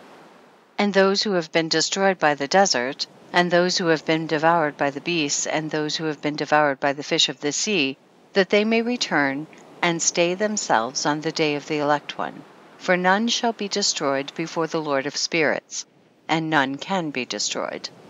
And all who dwell above in the heaven received a command and power, and one voice and one light like unto fire. And that one with their first words they blessed, and extolled and lauded with wisdom, and they were wise in utterance and in the spirit of life. And the Lord of spirits placed the elect one on the throne of glory, and he shall judge all the works of the holy above in the heaven. And in the balance shall their deeds be weighed. And when he shall lift up his countenance to judge their secret ways according to the word of the name of the Lord of spirits, and their path according to the way of the righteous judgment of the Lord of spirits, then shall they all with one voice speak and bless, and glorify and extol and sanctify the name of the Lord of spirits. And he will summon all the host of the heavens, and all the holy ones above, and the host of God, the cherubic, seraphim, and ophanim, and all the angels of power, and all the angels of principalities, and the elect one, and the other powers on the earth and over the water. On that day shall raise one voice, and bless and glorify, and exalt in the spirit of faith, and in the spirit of wisdom, and in the spirit of patience, and in the spirit of mercy, and in the spirit of judgment and of peace, and in the spirit of goodness, and shall all say with one voice, Blessed is he and may the name of the Lord of spirits be blessed forever and ever. All who sleep not above in heaven shall bless him, and all the holy ones who are in heaven shall bless him, and all the elect who dwell in the garden of life. And every spirit of light who is able to bless and glorify and extol and hallow thy blessed name, and all flesh shall beyond measure glorify and bless thy name forever and ever. For great is the mercy of the Lord of spirits, and he is long-suffering, and all his works and all that he has created he has revealed to the righteous and elect, in the name of the Lord of spirits. Chapter 62. Judgment of the kings and the mighty. Blessedness of the righteous. Chapter 62. And thus the Lord commanded the kings and the mighty and the exalted, and those who dwell on the earth, and said, Open your eyes and lift up your horns if you are able to recognize the elect one. And the Lord of spirits seated him on the throne of his glory, and the spirit of righteousness was poured out upon him, and the word of his mouth slays all the sinners, and all the unrighteous are destroyed from before his face. And there shall stand up in that day all the kings and the mighty, and the exalted, and those who hold the earth. And they shall see and recognize how he sits on the throne of his glory, and righteousness is judged before him, and no lying word is spoken before him. Then shall pain come upon them, as on a woman in travail, and she has pain in bringing forth, when her child enters the mouth of the womb, and she has pain in bringing forth. And one portion of them shall look on the other, and they shall be terrified, and they shall be downcast of countenance, and pain shall seize them, when they see that Son of Man sitting on the throne of his glory. And the kings and the mighty and all who possess the earth shall bless and glorify and extol him who rules over all, who was hidden.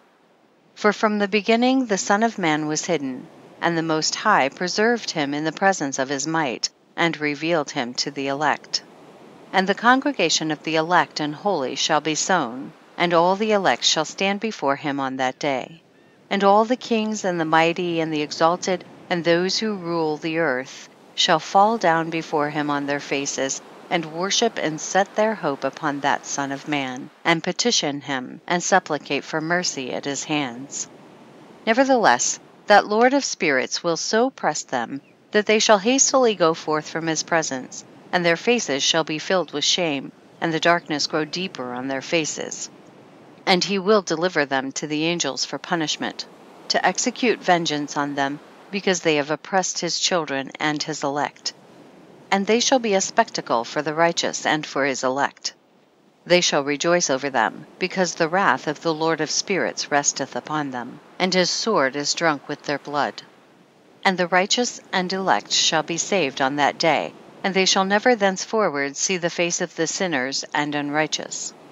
And the Lord of spirits will abide over them, and with that Son of Man they shall eat and lie down and rise up forever and ever.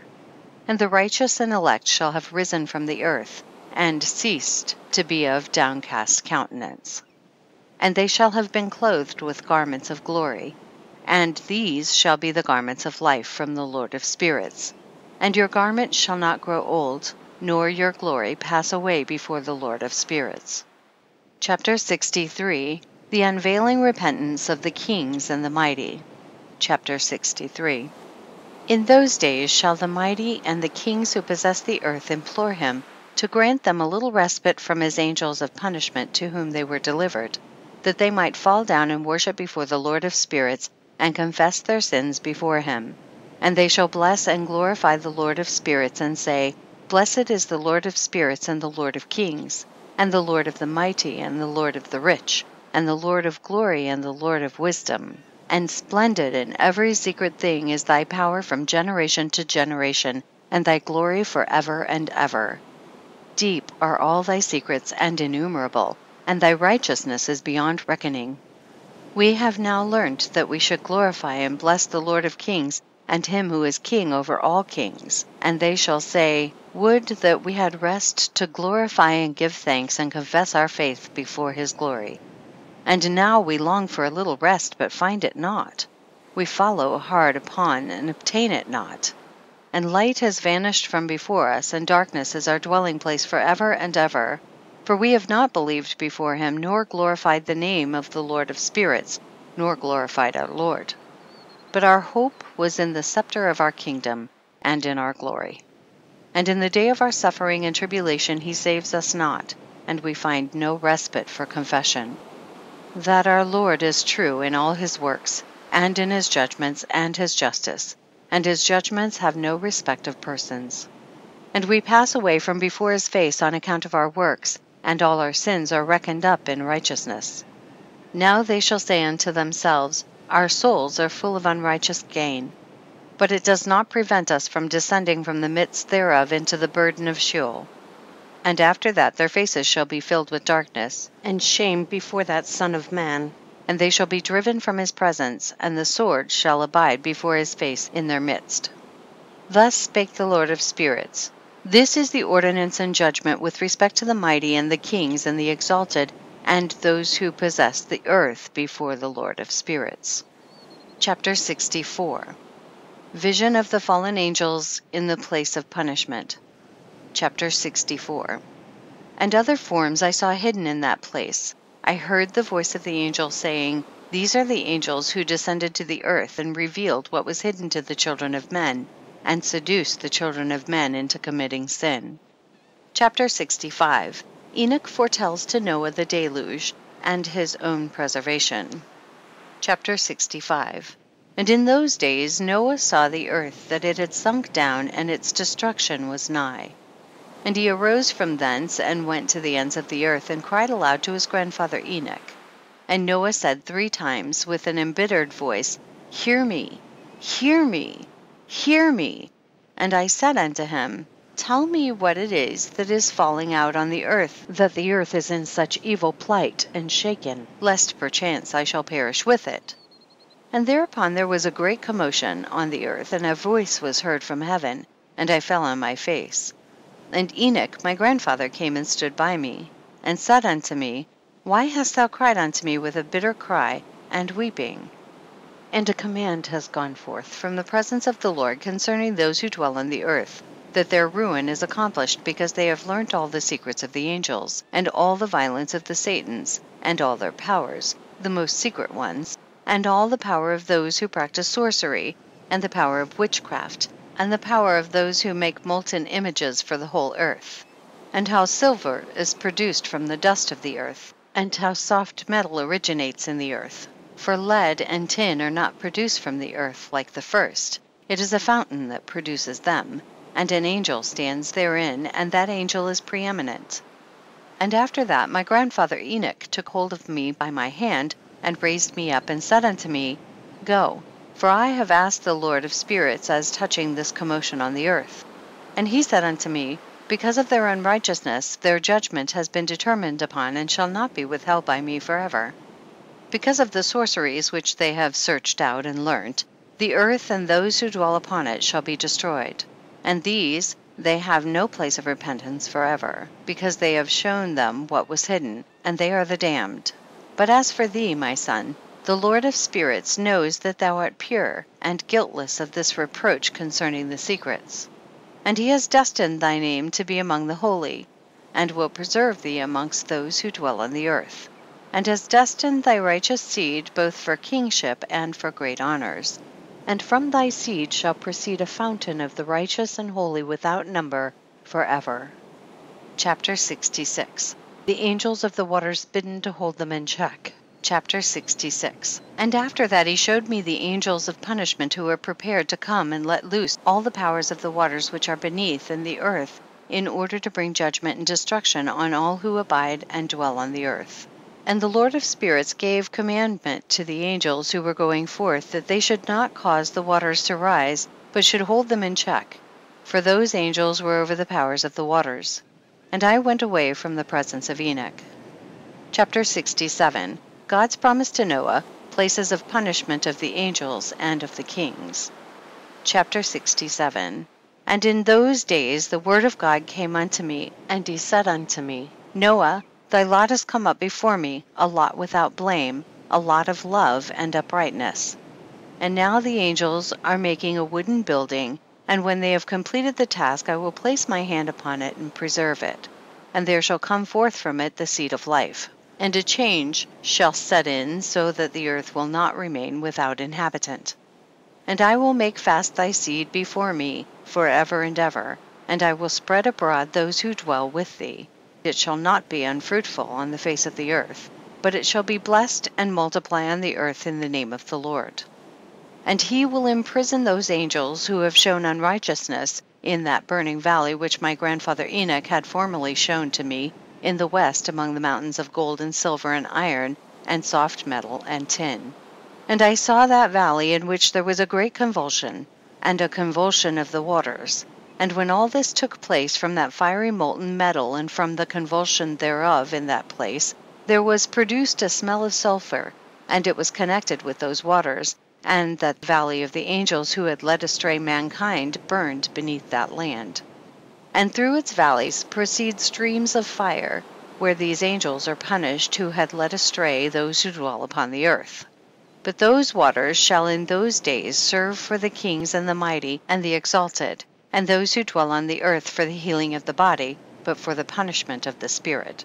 Now their spirit is full of lust, that they may be punished in their body, for they have denied the Lord of spirits, and see their punishment daily, and yet believe not in his name.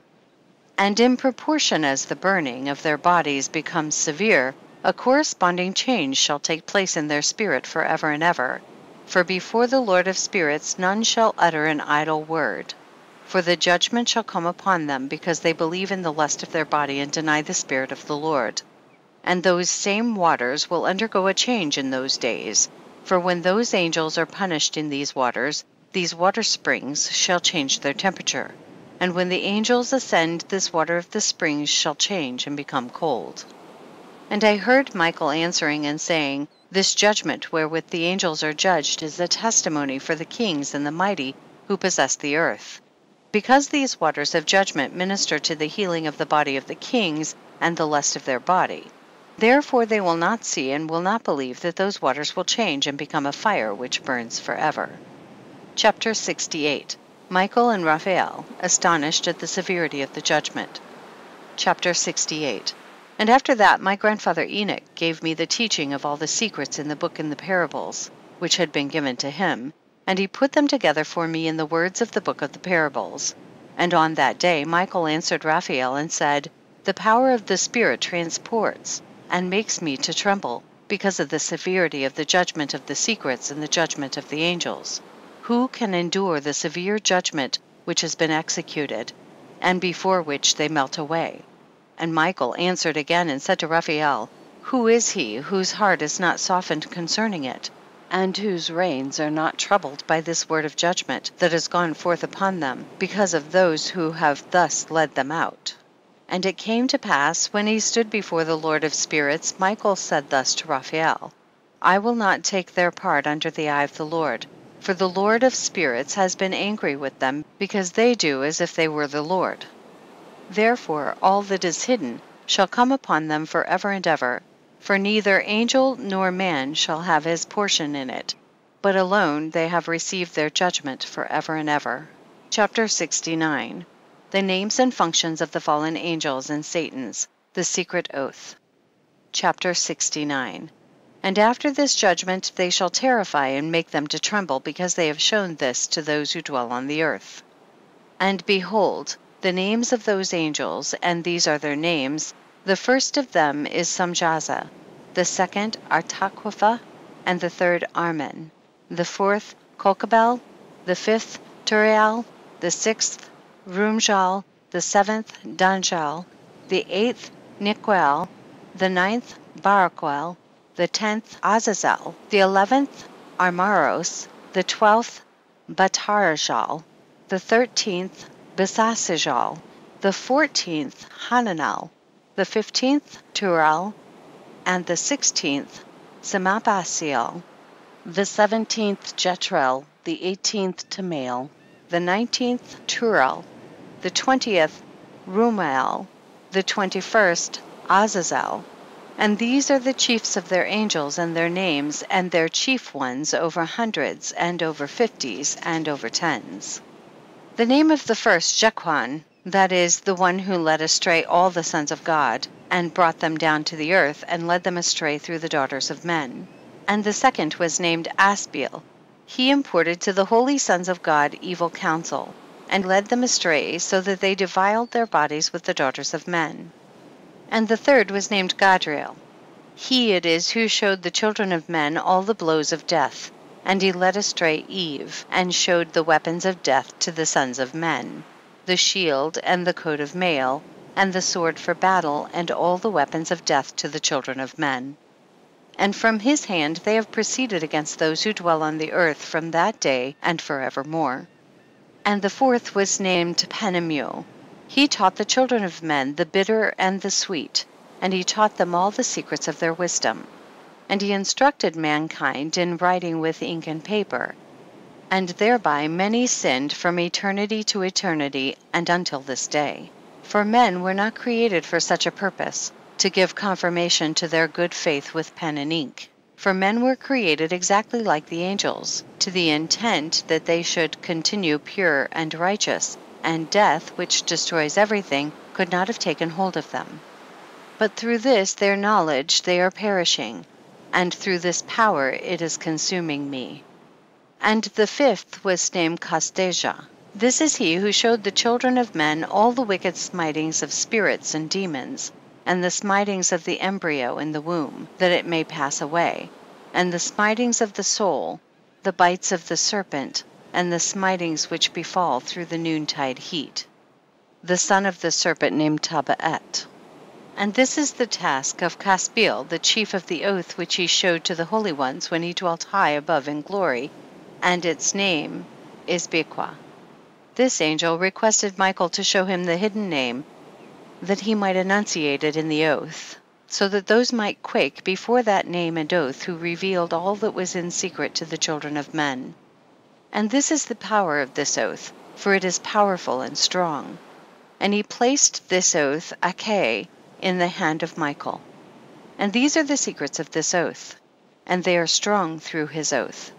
And the heaven was suspended before the world was created and forever. And through it the earth was founded upon the water. And from the secret recesses of the mountains come beautiful waters, from the creation of the world and unto eternity. And through that oath the sea was created, and as its foundation, he set for it the sand against the time of its anger, and it dare not pass beyond it from the creation of the world unto eternity. And through that oath are the depths made fast, and abide and stir not from their place from eternity to eternity. And through that oath the sun and moon complete their course, and deviate not from their ordinance from eternity to eternity. And through that oath the stars complete their course, and he calls them by their names, and they answer him from eternity to eternity. And in like manner the spirits of the water and of the winds, and of all zephyrs, and their paths from all the quarters of the winds. And there are preserved the voices of the thunder, and the light of the lightnings, and there are preserved the chambers of the hail, and the chambers of the hoarfrost, and the chambers of the mist, and the chambers of the rain, and the dew. And all these believe and give thanks before the Lord of spirits, and glorify him with all their power, and their food is in every act of thanksgiving. And they thank and glorify and extol the name of the Lord of spirits forever and ever.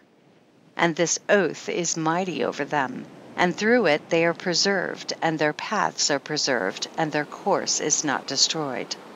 Close of the third parable. And there was great joy amongst them, and they blessed and glorified and extolled, because the name of that Son of Man had been revealed unto them. And he sat on the throne of his glory, and the sum of judgment was given unto the Son of Man. And he caused the sinners to pass away and be destroyed from off the face of the earth.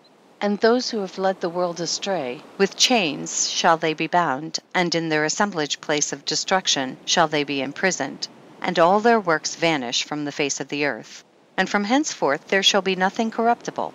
For that Son of Man is appeared, and has seated himself on the throne of his glory, and all evil shall pass away from before his face. And the word of that Son of Man shall go forth and be strong before the Lord of spirits. This is the third parable of Enoch. Chapter 70. The final translation of Enoch. Chapter 70. And it came to pass after this, that his name during his lifetime was raised aloft to that Son of Man and to the Lord of spirits from amongst those who dwell on the earth.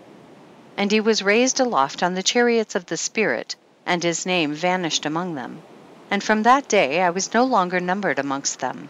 And he set me between the two winds, between the north and the west, where the angels took the cords to measure for me the place for the elect and righteous. And there I saw the first fathers and the righteous who from the beginning dwell in that place. Chapter 71. Two earlier versions of Enoch. Chapter 71. And it came to pass after this, that my spirit was translated, and it ascended into the heavens, and I saw the holy sons of God. They were stepping on flames of fire. Their garments were white, and their raiment and their faces shone like snow. And I saw two streams of fire, and the light of that fire shone like hyacinth. And I fell on my face before the Lord of spirits. And the angel Michael, one of the archangels, seized me by my right hand, and he lifted me up and led me forth into all the secrets, and he showed me all the secrets of righteousness. And he showed me all the secrets of the ends of the heaven, and all the chambers of all the stars and all the luminaries, whence they proceed before the face of the holy ones. And he translated my spirit into the heaven of heavens, and I saw there as it were a structure built of crystals, and between those crystals tongues of living fire. And my spirit saw the girdle which girt that house of fire, and on its four sides were streams full of living fire, and they girt that house. And round about were seraphim, cherubic, and ophanim, and these are they who sleep not and guard the throne of his glory. And I saw angels who could not be counted, 1,000 thousands, and 10,000 times 10,000, encircling that house. And Michael and Raphael and Gabriel and Phanuel and the holy angels who are above the heavens go in and out of that house. And they came forth from that house, and Michael and Gabriel, Raphael and Phanuel, and many holy angels without number. And with them the head of days, his head white and pure as wool, and his raiment indescribable. And I fell on my face, and my whole body became relaxed, and my spirit was transfigured. And I cried with a loud voice with the spirit of power, and blessed and glorified and extolled. And these blessings which went forth out of my mouth were well pleasing before that head of days. And that head of days came with Michael and Gabriel, Raphael and Phanuel, thousands and 10,000s of angels without number. Lost passage wherein the Son of Man was described as accompanying the head of days. And Enoch asked one of the angels, as in 46:3, concerning the Son of Man as to who he was. And he, in other words the angel, came to me and greeted me with his voice and said unto me, This is the Son of Man who is born unto righteousness, and righteousness abides over him, and the righteousness of the head of days forsakes him not. And he said unto me, He proclaims unto thee peace in the name of the world to come. For from hence has proceeded peace since the creation of the world, and so shall it be unto thee forever and forever and ever. And all shall walk in his ways, since righteousness never forsaketh him. With him will be their dwelling places, and with him their heritage, and they shall not be separated from him forever and ever and ever. And so there shall be length of days with that Son of Man, and the righteous shall have peace and an upright way in the name of the Lord of spirits forever and ever. Chapter 72 through chapter 82. Chapter 72. The Son. Chapter 72. The book of the courses of the luminaries of the heaven, the relations of each, according to their classes, their dominion, and their seasons, according to their names and places of origin, and according to their months, which Uriel, the holy angel who was with me, who is their guide, showed me. And he showed me all their laws exactly as they are, and how it is with regard to all the years of the world, and unto eternity, till the new creation is accomplished, which dureth till eternity. And this is the first law of the luminaries. The luminary, the sun, has its rising in the eastern portals of the heaven, and its setting in the western portals of the heaven. And I saw 6 portals in which the sun rises, and 6 portals in which the sun sets, and the moon rises and sets in these portals. And the leaders of the stars and those whom they lead, 6 in the east and 6 in the west, and all following each other in accurately corresponding order. Also many windows to the right and left of these portals. And first there goes forth the great luminary named the sun, and his circumference is like the circumference of the heaven, and he is quite filled with illuminating and heating fire. The chariot on which he ascends, the wind drives, and the sun goes down from the heaven and returns through the north in order to reach the east, and is so guided that he comes to the appropriate, literally, that portal, and shines in the face of the heaven. In this way he rises in the first month in the great portal, which is the fourth, those 6 portals in the cast. And in that 4th portal from which the sun rises in the first month are 12 window openings, from which proceed a flame when they are opened in their season. When the sun rises in the heaven, he comes forth through that 4th portal 30 mornings in succession, and sets accurately in the 4th portal in the west of the heaven. And during this period the day becomes daily longer, and the night nightly shorter to the 30th morning. On that day the day is longer than the night by a 9th part, and the day amounts exactly to 10 parts, and the night to 8 parts. And the sun rises from that 4th portal, and sets in the 4th, and returns to the 5th portal of the east 30 mornings, and rises from it, and sets in the 5th portal. And then the day becomes longer by 2 parts, and amounts to 11 parts, and the night becomes shorter, and amounts to 7 parts. And it returns to the east, and enters into the 6th portal, and rises and sets in the 6th portal 1:30 mornings on account of its sign. On that day the day becomes longer than the night, and the day becomes double the night, and the day becomes 12 parts, and the night is shortened and becomes 6 parts. And the sun mounts up to make the day shorter and the night longer, and the sun returns to the east and enters into the 6th portal, and rises from it and sets 30 mornings. And when 30 mornings are accomplished, the day decreases by exactly 1 part, and becomes 11 parts, and the night 7. And the sun goes forth from that 6th portal in the west, and goes to the east, and rises in the 5th portal for 30 mornings, and sets in the west again in the 5th western portal. On that day the day decreases by 2 parts, and amounts to 10 parts, and the night to 8 parts. And the sun goes forth from that 5th portal, and sets in the 5th portal of the west, and rises in the 4th portal for 1:30 mornings, on account of its sign, and sets in the west. On that day the day is equalized with the night, and becomes of equal length, and the night amounts to 9 parts, and the day to 9 parts. And the sun rises from that portal and sets in the west, and returns to the east, and rises 30 mornings in the 3rd portal, and sets in the west in the 3rd portal. And on that day the night becomes longer than the day, and night becomes longer than night, and day shorter than day, till the 30th morning.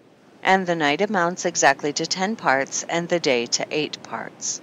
And the sun rises from that 3rd portal, and sets in the 3rd portal in the west, and returns to the east, and for 30 mornings rises in the 2nd portal in the east, and in like manner sets in the 2nd portal in the west of the heaven. And on that day the night amounts to 11 parts, and the day to 7 parts. And the sun rises on that day from the 2nd portal, and sets in the west in the 2nd portal, and returns to the east into the 1st portal for 1:30 mornings, and sets in the 1st portal in the west of the heaven. And on that day the night becomes longer, and amounts to the double of the day, and the night amounts exactly to 12 parts, and the day to 6. And the sun has therewith traversed the divisions of his orbit, and turns again on those divisions of his orbit, and enters that portal 30 mornings, and sets also in the west opposite to it. And on that night has the night decreased in length by a 9th part, and the night has become 11 parts, and the day 7 parts. And the sun has returned and entered into the 2nd portal in the east, and returns on those his divisions of his orbit for 30 mornings, rising and setting.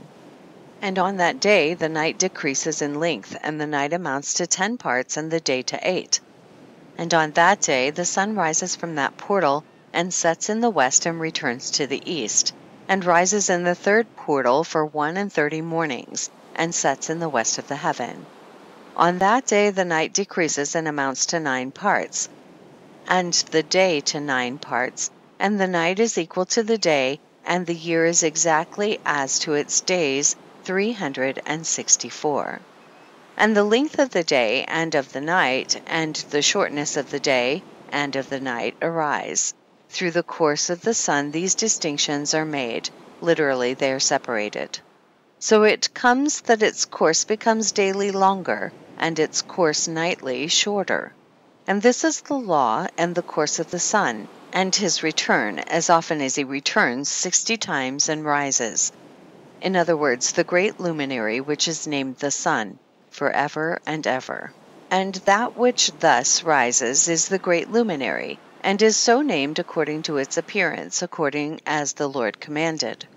As he rises, so he sets, and decreases not, and rests not, but runs day and night, and his light is 7-fold brighter than that of the moon. But as regards size, they are both equal.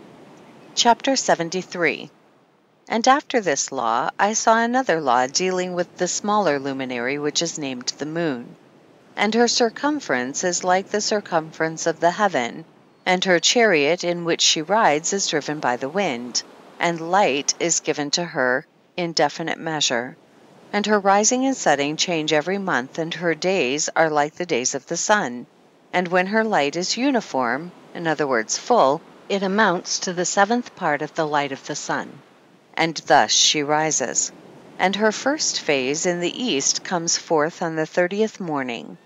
And on that day she becomes visible, and constitutes for you the first phase of the moon on the 30th day together with the sun in the portal where the sun rises.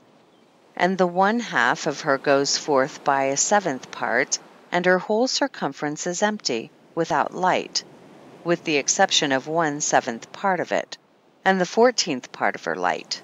And when she receives 1/7 part of the half of her light amounts to 1/7 part, and the half thereof. And she sets with the sun, and when the sun rises, the moon rises with him, and receives the half of 1 part of light. And in that night, in the beginning of her morning, in the commencement of the lunar day, the moon sets with the sun, and is invisible that night with the 14 parts and the half of 1 of them. And she rises on that day with exactly a 7th part, and comes forth and recedes from the rising of the sun, and in her remaining days she becomes bright in the remaining 13 parts. Chapter 74. And I saw another course, a law for her, and how according to that law she performs her monthly revolution. And all these Uriel, the holy angel who is the leader of them all, showed to me, and their positions, and I wrote down their positions as he showed them to me. And I wrote down their months as they were, and the appearance of their lights, till 15 days were accomplished. In single 7th parts she accomplishes all her light in the east, and in single 7th parts accomplishes all her darkness in the west. And in certain months she alters her settings, and in certain months she pursues her own peculiar course. In 2 months the moon sets with the sun, in those 2 middle portals, the 3rd and the 4th. She goes forth for 7 days, and turns about and returns again through the portal where the sun rises, and accomplishes all her light. And she recedes from the sun, and in 8 days enters the 6th portal from which the sun goes forth. And when the sun goes forth from the 4th portal, she goes forth 7 days, until she goes forth from the 5th, and turns back again in 7 days into the 4th portal, and accomplishes all her light. And she recedes and enters into the 1st portal in 8 days, and she returns again in 7 days into the 4th portal from which the sun goes forth. Thus I saw their position, how the moon rose and the sun set in those days. And if 5 years are added together, the sun has an overplus of 30 days. And all the days which accrue to it for one of those 5 years, when they are full, amount to 364 days. And the overplus of the sun and of the stars amounts to 6 days. In 5 years, 6 days every year come to 30 days. And the moon falls behind the sun and stars to the number of 30 days. And the sun and the stars bring in all the years exactly, so that they do not advance or delay their position by a single day unto eternity, but complete the years with perfect justice in 364 days. In 3 years there are 1,092 days, and in 5 years 1,820 days, so that in 8 years there are 2,912 days. For the moon alone the days amount in 3 years to 1,062 days, and in 5 years she falls 50 days behind. In other words, to the sum of 1,770 there is to be added 1,062 days. And in 5 years there are 1,770 days, so that for the moon the days in 8 years amount to 2,832 days. For in 8 years she falls behind to the amount of 80 days. All the days she falls behind in 8 years are 80. And the year is accurately completed in conformity with their world stations and the stations of the sun, which rise from the portals through which it, the sun, rises and sets 30 days. Chapter 75. And the leaders of the heads of the thousands, who are placed over the whole creation, and over all the stars, have also to do with the 4 intercalary days, being inseparable from their office according to the reckoning of the year, and these render service on the 4 days which are not reckoned in the reckoning of the year. And owing to them men go wrong therein, for those luminaries truly render service on the world stations, one in the 1st portal, one in the 3rd portal of the heaven, one in the 4th portal, and one in the 6th portal, and the exactness of the year is accomplished through its separate 364 stations. For the signs and the times and the years and the days the angel Uriel showed to me, whom the Lord of glory hath set forever over all the luminaries of the heaven, in the heaven and in the world, that they should rule on the face of the heaven and be seen on the earth, and be leaders for the day and the night.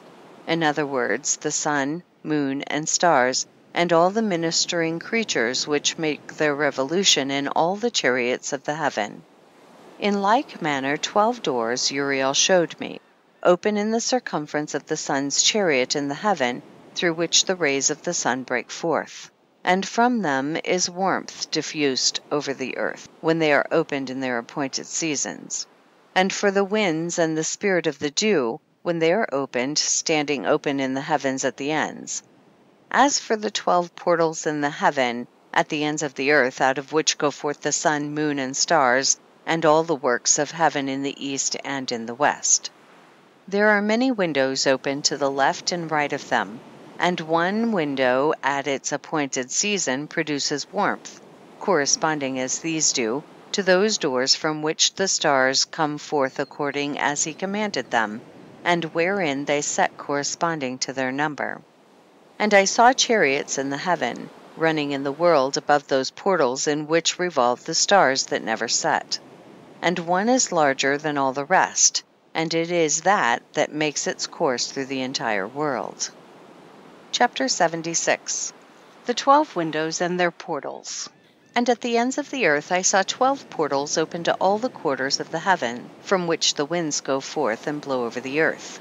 3 of them are open on the face, in other words the east of the heavens, and 3 in the west, and 3 on the right, in other words the south of the heaven, and 3 on the left, in other words the north. And the 3 first are those of the east, and 3 are of the north, and 3, after those on the left, of the south, and 3 of the west. Through 4 of these come winds of blessing and prosperity, and from those 8 come hurtful winds. When they are sent, they bring destruction on all the earth and on the water upon it, and on all who dwell thereon, and on everything which is in the water, and on the land. And the first wind from those portals, called the east wind, comes forth through the first portal which is in the east, inclining towards the south. From it come forth desolation, drought, heat, and destruction. And through the second portal in the middle comes what is fitting, and from it there come rain, and fruitfulness, and prosperity, and dew. And through the third portal which lies toward the north come cold and drought. And after these come forth the south winds through 3 portals. Through the first portal of them, inclining to the east, comes forth a hot wind. And through the middle portal next to it there come forth fragrant smells, and dew, and rain, and prosperity, and health. And through the third portal lying to the west come forth dew and rain, locusts, and desolation. And after these the north winds. From the 7th portal in the east come dew and rain, locusts, and desolation. And from the middle portal come in a direct direction health, and rain, and dew, and prosperity. And through the 3rd portal in the west come cloud, and hoarfrost, and snow, and rain, and dew, and locusts. And after these 4 are the west winds. Through the first portal adjoining the north come forth dew, and hoarfrost, and cold, and snow, and frost. And from the middle portal come forth dew and rain, and prosperity and blessing. And through the last portal which adjoins the south come forth drought and desolation, and burning and destruction. And the 12 portals of the 4 quarters of the heaven are therewith completed, and all their laws, and all their plagues, and all their benefactions have I shown to thee, my son Methuselah. Chapter 77. The 4 quarters of the world, the 7 mountains, the 7 rivers, and so on.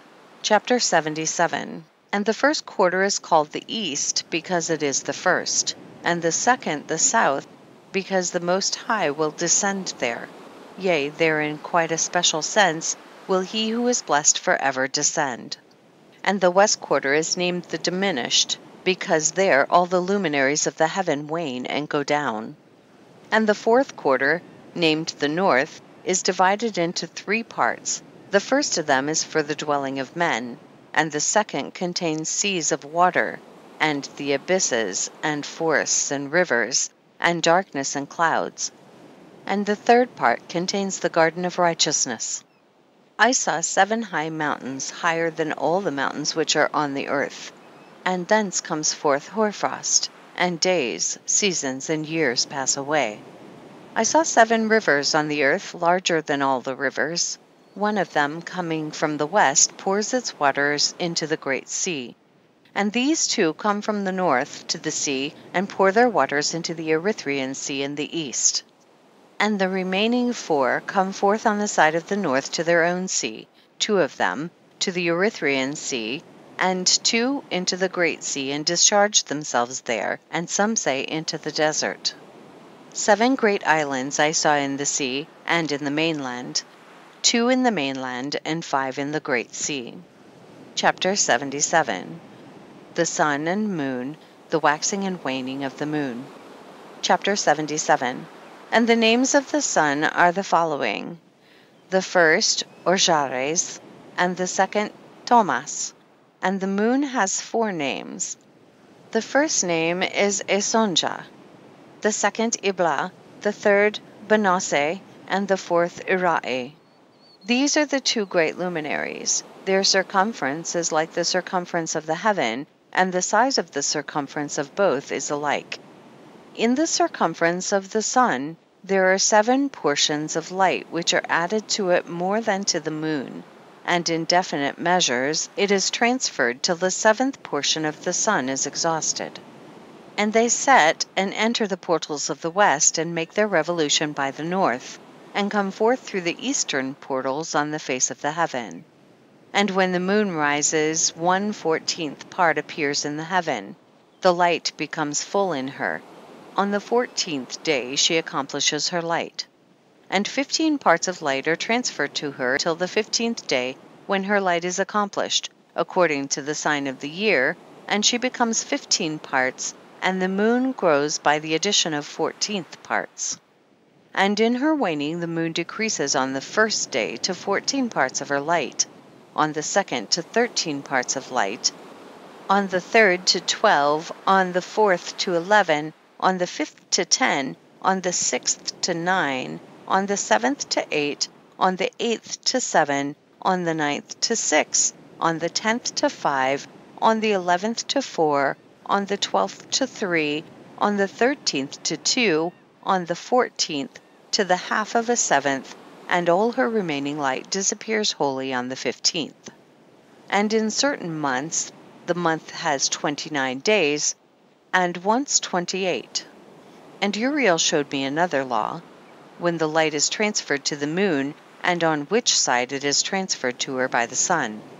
During all the period during which the moon is growing in her light, she is transferring it to herself, when the opposite to the sun during the 14 days, her light is accomplished in the heaven, and when she is illumined throughout, her light is accomplished full in the heaven.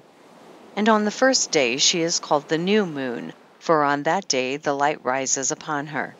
She becomes full moon exactly on the day when the sun sets in the west, and from the east she rises at night, and the moon shines the whole night through till the sun rises over against her, and the moon is seen over against the sun. On the side whence the light of the moon comes forth, there again she wanes till all the light vanishes, and all the days of the month are at an end, and her circumference is empty, void of light. And 3 months she makes of 30 days, and at her time she makes 3 months of 29 days each, in which she accomplishes her waning in the first period of time, and in the first portal for 177 days. And in the time of her going out she appears for 3 months of 30 days each, and for 3 months she appears of 29 each.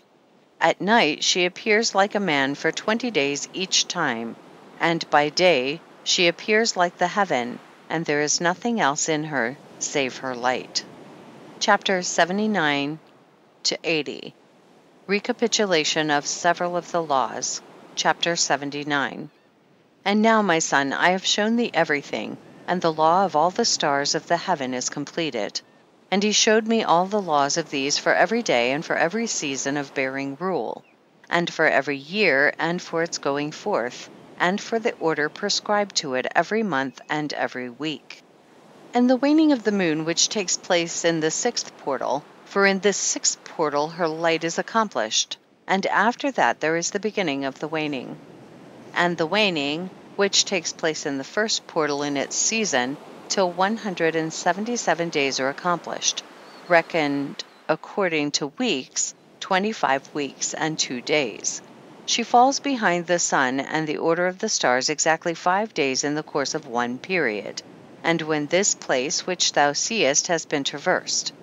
Such is the picture and sketch of every luminary, which Uriel the archangel, who is their leader, showed unto me. Chapter 80.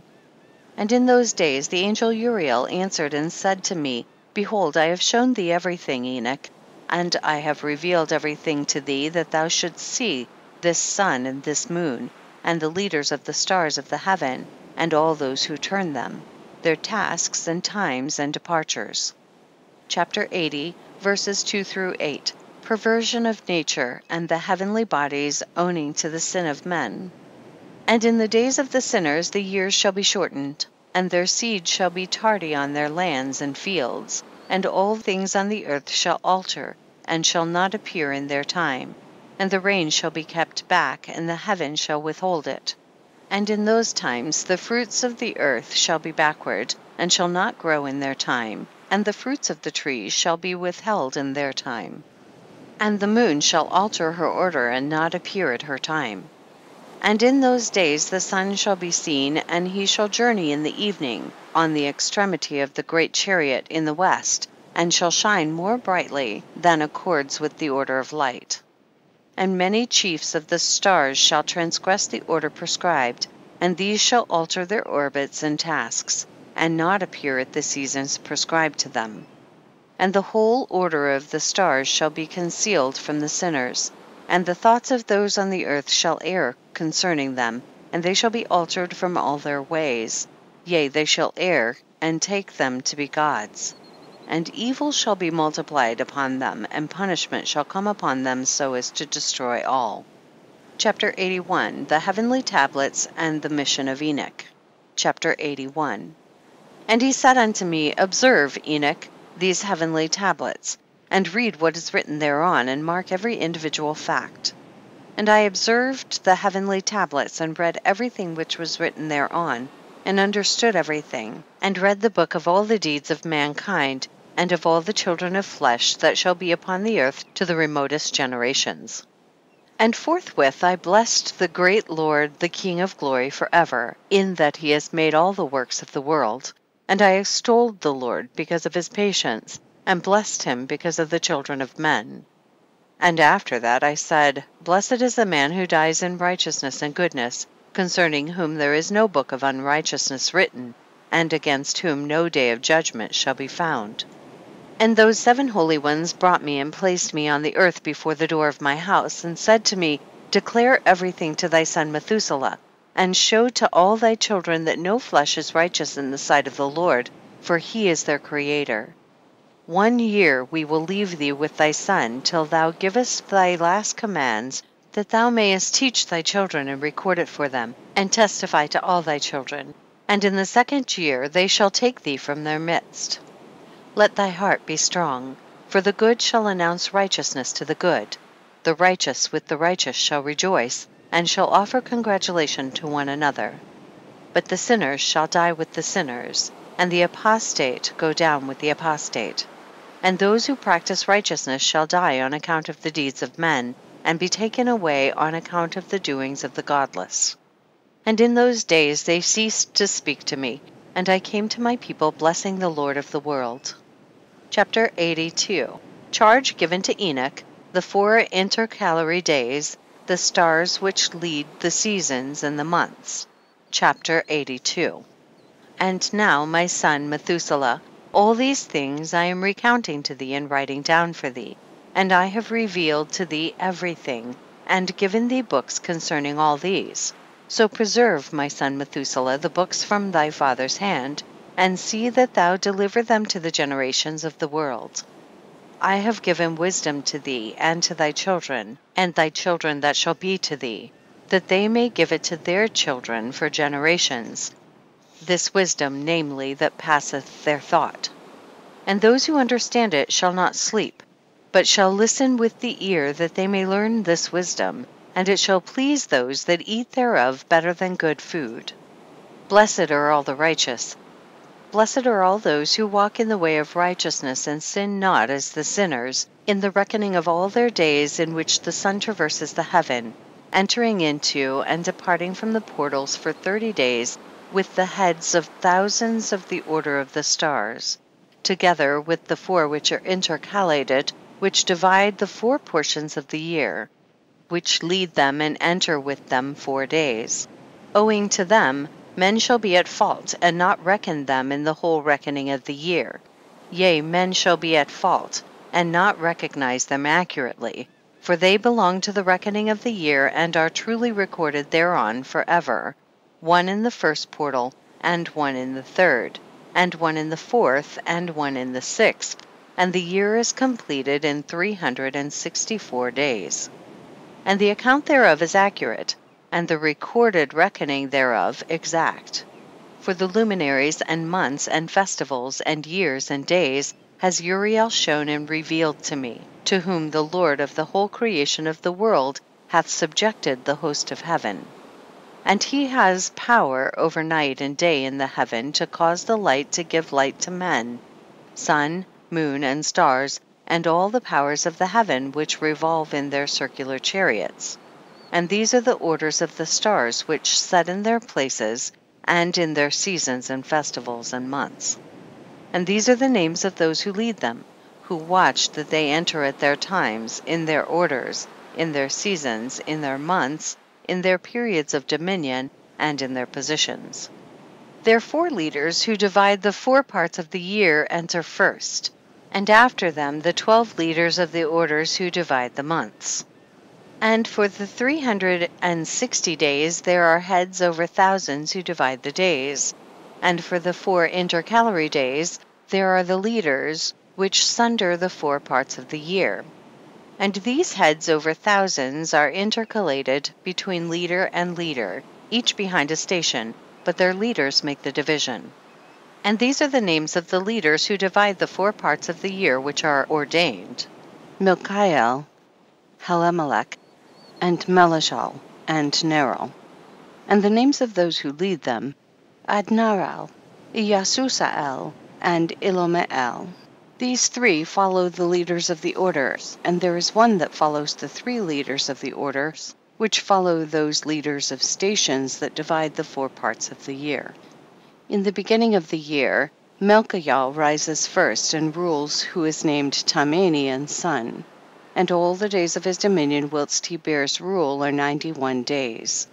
And these are the signs of the days which are to be seen on earth in the days of his dominion: sweat, and heat, and calms. And all the trees bear fruit, and leaves are produced on all the trees, and the harvest of wheat, and the rose flowers, and all the flowers which come forth in the field, but the trees of the winter season become withered. And these are the names of the leaders which are under them: Berkael, Zelebzel, and another who is added a head of 1,000, called Hiluyaseph. And the days of the dominion of this leader are at an end. The next leader after him is Helamelech, whom one names the shining sun, and all the days of his light are 91 days. And these are the signs of his days on the earth: glowing heat and dryness, and the trees ripen their fruits and produce all their fruits ripe and ready, and the sheep pair and become pregnant, and all the fruits of the earth are gathered in, and everything that is in the fields, and the winepress. These things take place in the days of his dominion. These are the names and the orders and the leaders of those heads of thousands: Gidael, Kael, and Hael. And the name of the head of 1,000 which is added to them: Asphael. And the days of his dominion are at an end. Chapters 83 through 88. The Dreams/Visions. Chapters 83 through 90. Chapters 83 through 84, the first dream/vision on the deluge. Chapter 83. And now, my son Methuselah, I will show thee all my visions which I have seen, recounting them before thee. 2 visions I saw before I took a wife, and the one was quite unlike the other. The first when I was learning to write, the second before I took thy mother, when I saw a terrible vision. And regarding them I prayed to the Lord. I had laid me down in the house of my grandfather Mahalalel, when I saw in a vision how the heaven collapsed and was borne off and fell to the earth.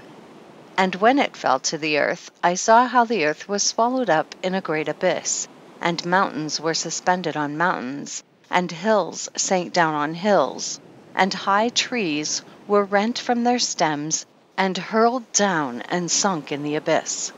And thereupon a word fell into my mouth, and I lifted up my voice to cry aloud, and said, The earth is destroyed. And my grandfather Mahalalel waked me as I lay near him, and said unto me, Why dost thou cry so, my son?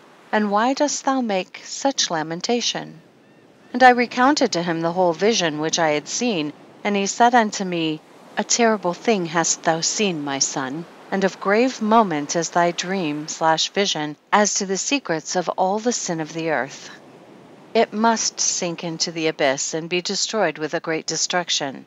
And now, my son, arise and make petition to the Lord of glory, since thou art a believer, that a remnant may remain on the earth, and that he may not destroy the whole earth. My son, from heaven all this will come upon the earth, and upon the earth there will be great destruction. After that I arose and prayed and implored and besought and wrote down my prayer for the generations of the world, and I will show everything to thee, my son Methuselah. And when I had gone forth below, and seen the heaven, and the sun rising in the east, and the moon setting in the west, and a few stars, and the whole earth, and everything as he had known it in the beginning, then I blessed the Lord of judgment, and extolled him, because he had made the sun to go forth from the windows of the east, and he had ascended and rose on the face of the heaven, and set out and kept traversing the path shown unto him. Chapter 84. And I lifted up my hands in righteousness, and blessed the Holy and Great One, and spake with the breath of my mouth, and with the tongue of flesh, which God has made for the children of the flesh of men, that they should speak therewith. And he gave them breath, and a tongue, and a mouth, that they should speak therewith. Blessed be thou, O Lord King, great and mighty in thy greatness, Lord of the whole creation of the heaven, King of kings and God of the whole world. And thy power and kingship and greatness abide forever and ever. And throughout all generations thy dominion, and all the heavens are thy throne forever, and the whole earth thy footstool forever and ever. For thou hast made, and thou rulest all things, and nothing is too hard for thee. Wisdom departs not from the place of thy throne, nor turns away from thy presence. And thou knowest, and seest, and hearest everything. And there is nothing hidden from thee, for thou seest everything. And now the angels of thy heavens are guilty of trespass, and upon the flesh of men abideth thy wrath until the great day of judgment. And now, O God and Lord and great King, I implore and beseech thee to fulfill my prayer, to leave me a posterity on earth, and not destroy all the flesh of man, and make the earth without inhabitant, so that there should be an eternal destruction. And now, my Lord, destroy from the earth the flesh which has aroused thy wrath, but the flesh of righteousness and uprightness establish as a plant of the eternal seed. And hide not thy face from the prayer of thy servant, O Lord. Chapter 85 through chapter 90, the second dream/vision of Enoch, the history of the world to the founding of the Messianic kingdom. Chapter 85. And after this I saw another dream, and I will show the whole dream to thee, my son. And Enoch lifted up his voice, and spake to his son Methuselah, To thee, my son, will I speak, hear my words, incline thine ear to the dream/vision of thy father. Before I took thy mother Edna, I saw in a vision on my bed, and behold, a bull came forth from the earth, and that bull was white, and after it came forth a heifer. And along with this latter came forth 2 bulls, one of them black, and the other red. And that black bull gored the red one, and pursued him over the earth, and thereupon I could no longer see that red bull. But that black bull grew, and that heifer went with him. And I saw that many oxen proceeded from him, which resembled and followed him. And that cow, that first one, went from the presence of that first bull, in order to seek that red one, but found him not, and lamented with a great lamentation over him, and sought him. And I looked till that first bull came to her and quieted her, and from that time onward she cried no more. And after that she bore another white bull, and after him she bore many bulls and black cows. And I saw in my sleep that white bull likewise grow and become a great white bull. And from him proceeded many white bulls, and they resembled him. And they began to beget many white bulls, which resembled them, one following the other, even many. Chapter 86. The fall of the angels and the demoralization of mankind. Chapter 86. And again I saw with mine eyes as I slept, and I saw the heaven above, and behold, a star fell from heaven, and it arose, and ate and pastured amongst those oxen. And after that I saw the large and the black oxen, and behold, they all changed their stalls and pastures and their cattle, and began to live with each other. And again I saw in the vision, and looked towards the heaven, and behold, I saw many stars descend and cast themselves down from heaven to that first star, and they became bulls amongst those cattle, and pastured with them amongst them. And I looked at them, and saw, and behold, they all let out their privy members, like horses, and began to cover the cows of the oxen. And they all became pregnant, and bare elephants, camels, and asses. And all the oxen feared them, and were affrighted at them, and began to bite with their teeth, and to devour, and to gore with their horns. And they began moreover to devour those oxen. And behold, all the children of the earth began to tremble and quake before them, and to flee from them. Chapter 87. The advent of the 7 archangels. Chapter 87. And again I saw how they began to gore each other, and to devour each other, and the earth began to cry aloud. And I raised mine eyes again to heaven, and I saw in the vision, and behold, there came forth from heaven beings who were like white men, and 4 went forth from that place, and 3 with them. And those 3 that had last come forth grasped me by my hand and took me up, away from the generations of the earth, and raised me up to a lofty place, and showed me a tower raised high above the earth, and all the hills were lower. And one said unto me, Remain here till thou seest everything that befalls those elephants, camels, and asses, and the stars and the oxen, and all of them. Chapter 88. The punishment of the fallen angels by the archangels. Chapter 88. And I saw one of those 4 who had come forth first, and he seized that first star which had fallen from the heaven, and bound it hand and foot, and cast it into an abyss. Now that abyss was narrow and deep, and horrible and dark. And one of them drew a sword, and gave it to those elephants and camels and asses. Then they began to smite each other, and the whole earth quaked because of them. And as I was beholding the vision, lo, one of those 4 who had come forth stoned them from heaven, and gathered and took all the great stars, whose privy members were like those of horses, and bound them all hand and foot, and cast them in an abyss of the earth. Chapter 89. Verses 1 through 9, the deluge and the deliverance of Noah. Chapter 89. And one of those 4 went to that white bull, and instructed him in a secret, without his being terrified. He was born a bull, and became a man, and built for himself a great vessel, and dwelt thereon. And 3 bulls dwelt with him in that vessel, and they were covered in. And again I raised mine eyes towards heaven, and saw a lofty roof, with 7 water torrents thereon, and those torrents flowed with much water into an enclosure. And I saw again, and behold, fountains were opened on the surface of that great enclosure, and that water began to swell and rise upon the surface. And I saw that enclosure till all its surface was covered with water. And the water, the darkness, and mist increased upon it. And as I looked at the height of that water had risen above the height of that enclosure, and was streaming over that enclosure, and it stood upon the earth. And all the cattle of that enclosure were gathered together until I saw how they sank, and were swallowed up and perished in that water. But that vessel floated on the water, while all the oxen and elephants and camels and asses sank to the bottom with all the animals, so that I could no longer see them, and they were not able to escape, but perished and sank into the depths. And again I saw in the vision till those water torrents were removed from that high roof, and the chasms of the earth were leveled up, and other abysses were opened. Then the water began to run down into these, till the earth became visible. But that vessel settled on the earth, and the darkness retired, and light appeared. But that white bull, which had become a man, came out of that vessel, and the 3 bulls with him. And one of those 3 was white like that bull, and one of them was red as blood, and one black. And that white bull departed from them. Chapter 89, verses 10 through 27, from the death of Noah to the Exodus.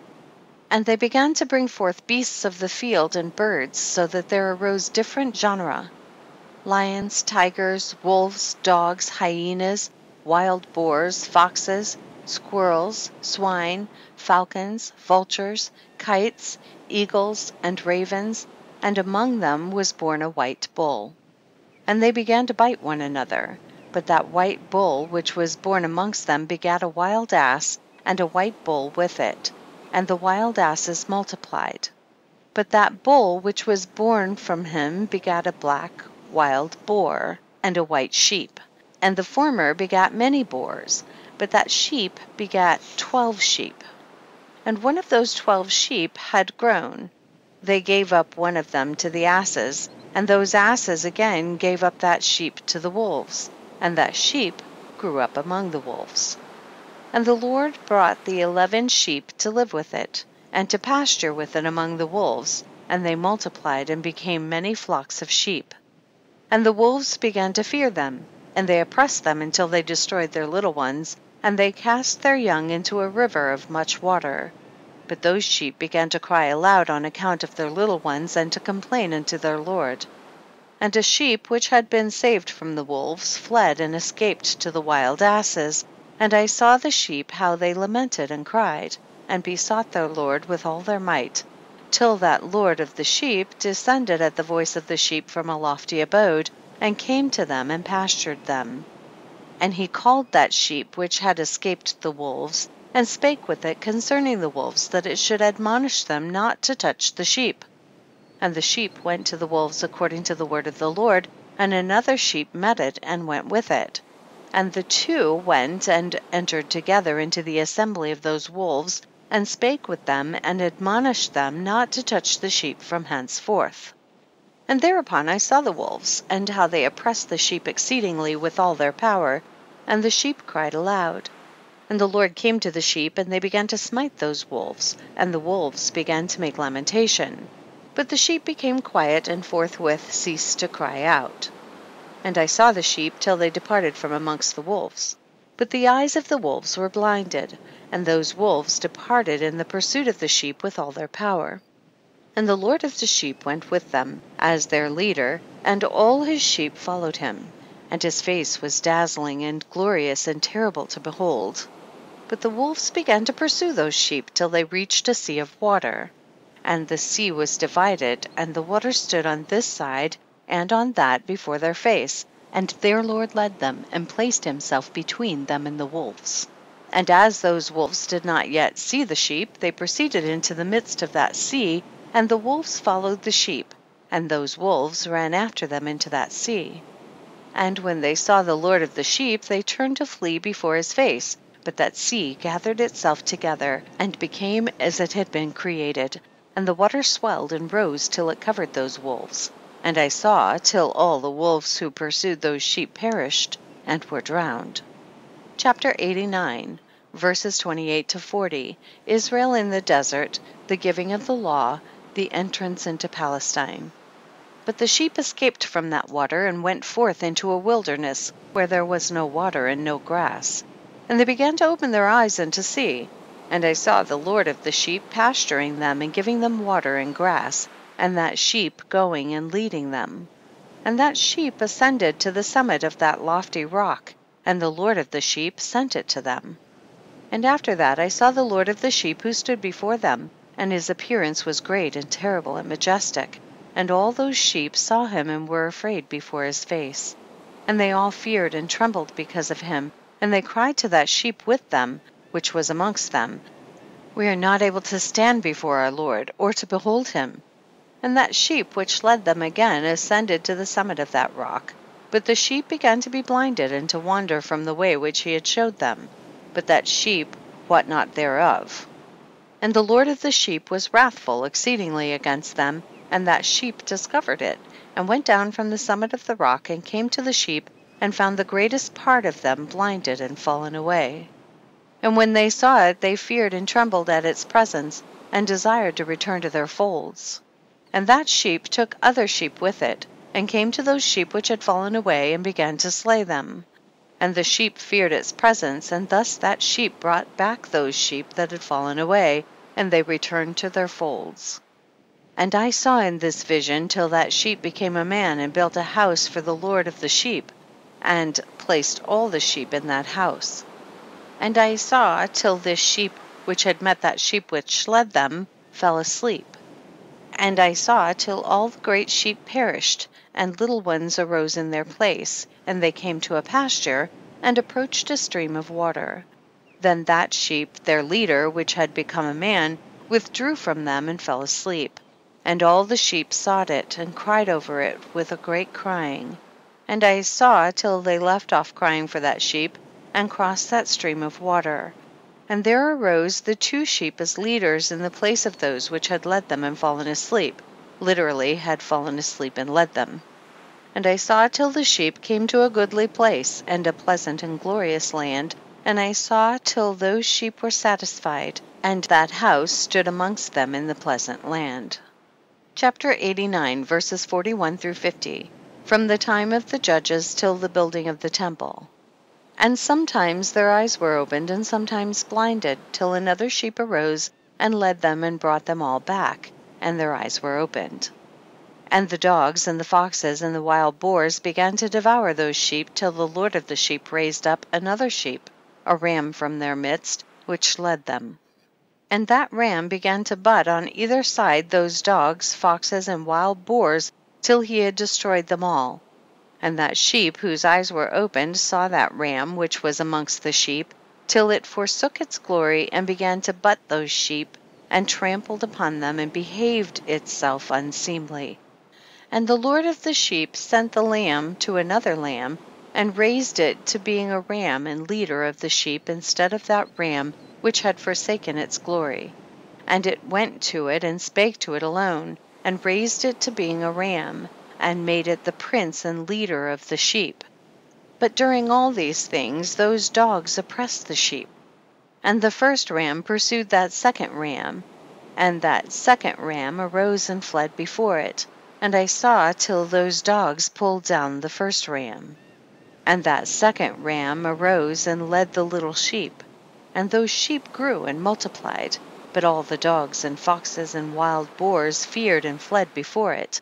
And that ram butted and killed the wild beasts, and those wild beasts had no longer any power among the sheep, and robbed them no more of aught. And that ram begat many sheep, and fell asleep. And a little sheep became ram in its stead, and became prince and leader of those sheep. And that house became great and broad, and it was built for those sheep.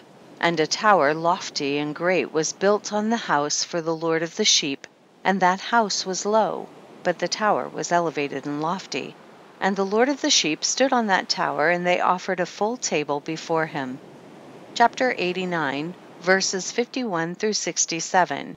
The two kingdoms of Israel and Judah, to the destruction of Jerusalem. And again I saw those sheep, that they again erred and went many ways, and forsook that their house.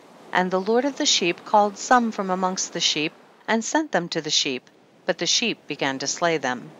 And one of them was saved, and was not slain, and it sped away and cried aloud over the sheep, and they sought to slay it. But the Lord of the sheep saved it from the sheep, and brought it up to me, and caused it to dwell there. And many other sheep he sent to those sheep to testify unto them, and lament over them. And after that I saw that when they forsook the house of the Lord and his tower, they fell away entirely, and their eyes were blinded. And I saw the Lord of the sheep, how he wrought much slaughter amongst them in their herds, until those sheep invited that slaughter and betrayed his place. And he gave them over into the hands of the lions and tigers and wolves and hyenas, and into the hands of the foxes, and to all the wild beasts, and those wild beasts began to tear in pieces those sheep. And I saw that he forsook that their house and their tower, and gave them all into the hand of the lions, to tear and devour them, into the hand of all the wild beasts. And I began to cry out loud with all my power, and to appeal to the Lord of the sheep, and to represent to him in regard to the sheep, that they were devoured by all the wild beasts. But he remained unmoved, though he saw it, and rejoiced that they were devoured and swallowed and robbed, and left them to be devoured in the hand of all the beasts.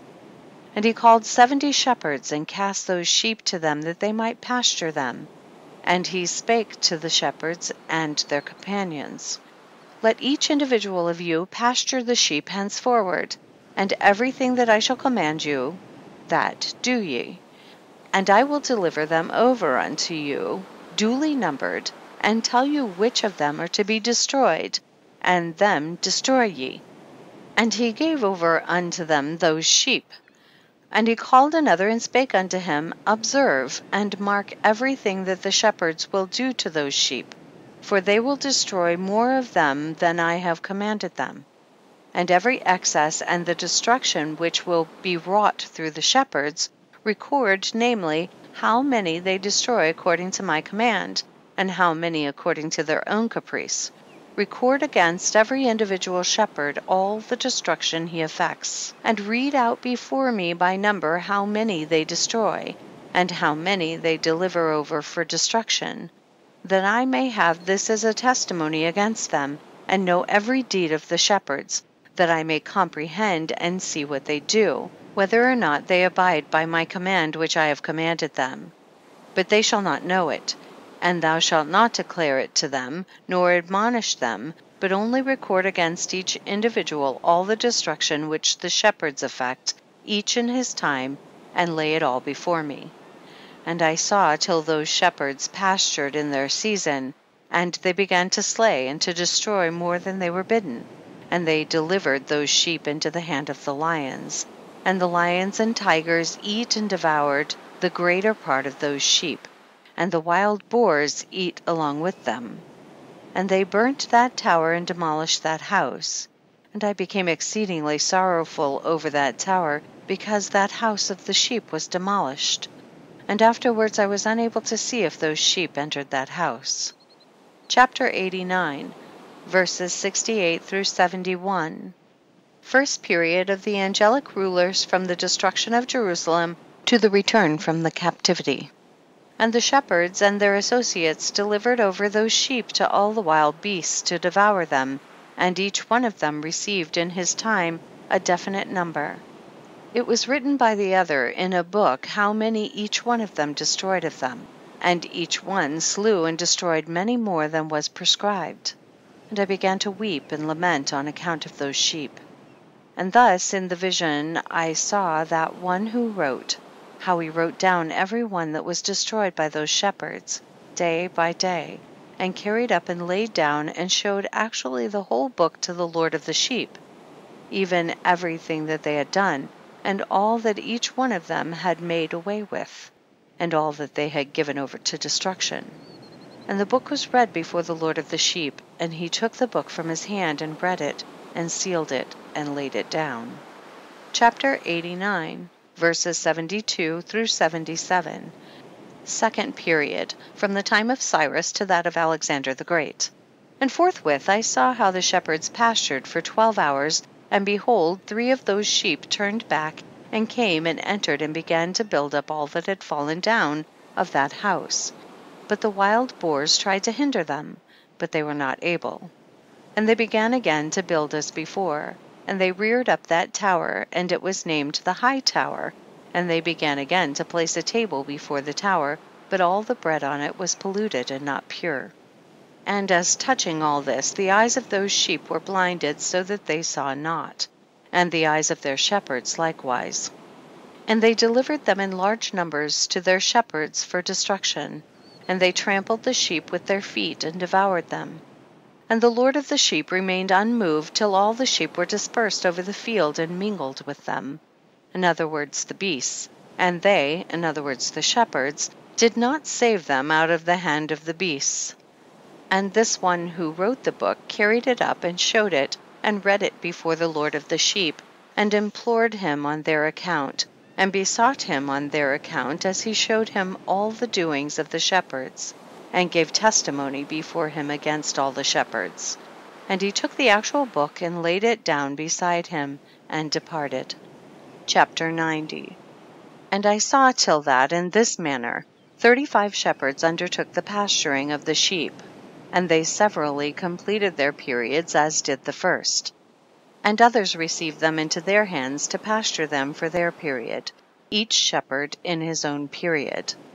And after that I saw in my vision all the birds of heaven coming, the eagles, the vultures, the kites, the ravens, but the eagles led all the birds, and they began to devour those sheep, and to pick out their eyes, and to devour their flesh. And the sheep cried out because their flesh was being devoured by the birds. And as for me, I looked and lamented in my sleep over that shepherd who pastured the sheep. And I saw until those sheep were devoured by the dogs, and eagles, and kites, and they left neither flesh, nor skin, nor sinew remaining on them, till only their bones stood there. And their bones too fell to the earth, and the sheep became few. And I saw until that 23 had undertaken the pasturing, and completed in their several periods 58 times. Chapter 90, verses 6 through 12. Fourth period, from the Greco-Syrian domination to the Maccabean revolt. But behold, lambs were born by those white sheep, and they began to open their eyes, and to see, and to cry to the sheep. Yea, they cried to them, but they did not hearken to what they said to them, but were exceedingly deaf, and their eyes were very exceedingly blinded. And I saw in the vision how the ravens flew upon those lambs, and took one of those lambs, and dashed the sheep in pieces, and devoured them. And I saw till horns grew upon those lambs, and the ravens cast down their horns. And I saw till there sprouted a great horn of one of those sheep, and their eyes were opened. And it looked at them, and their eyes opened, and it cried to the sheep, and the rams saw it, and all ran to it.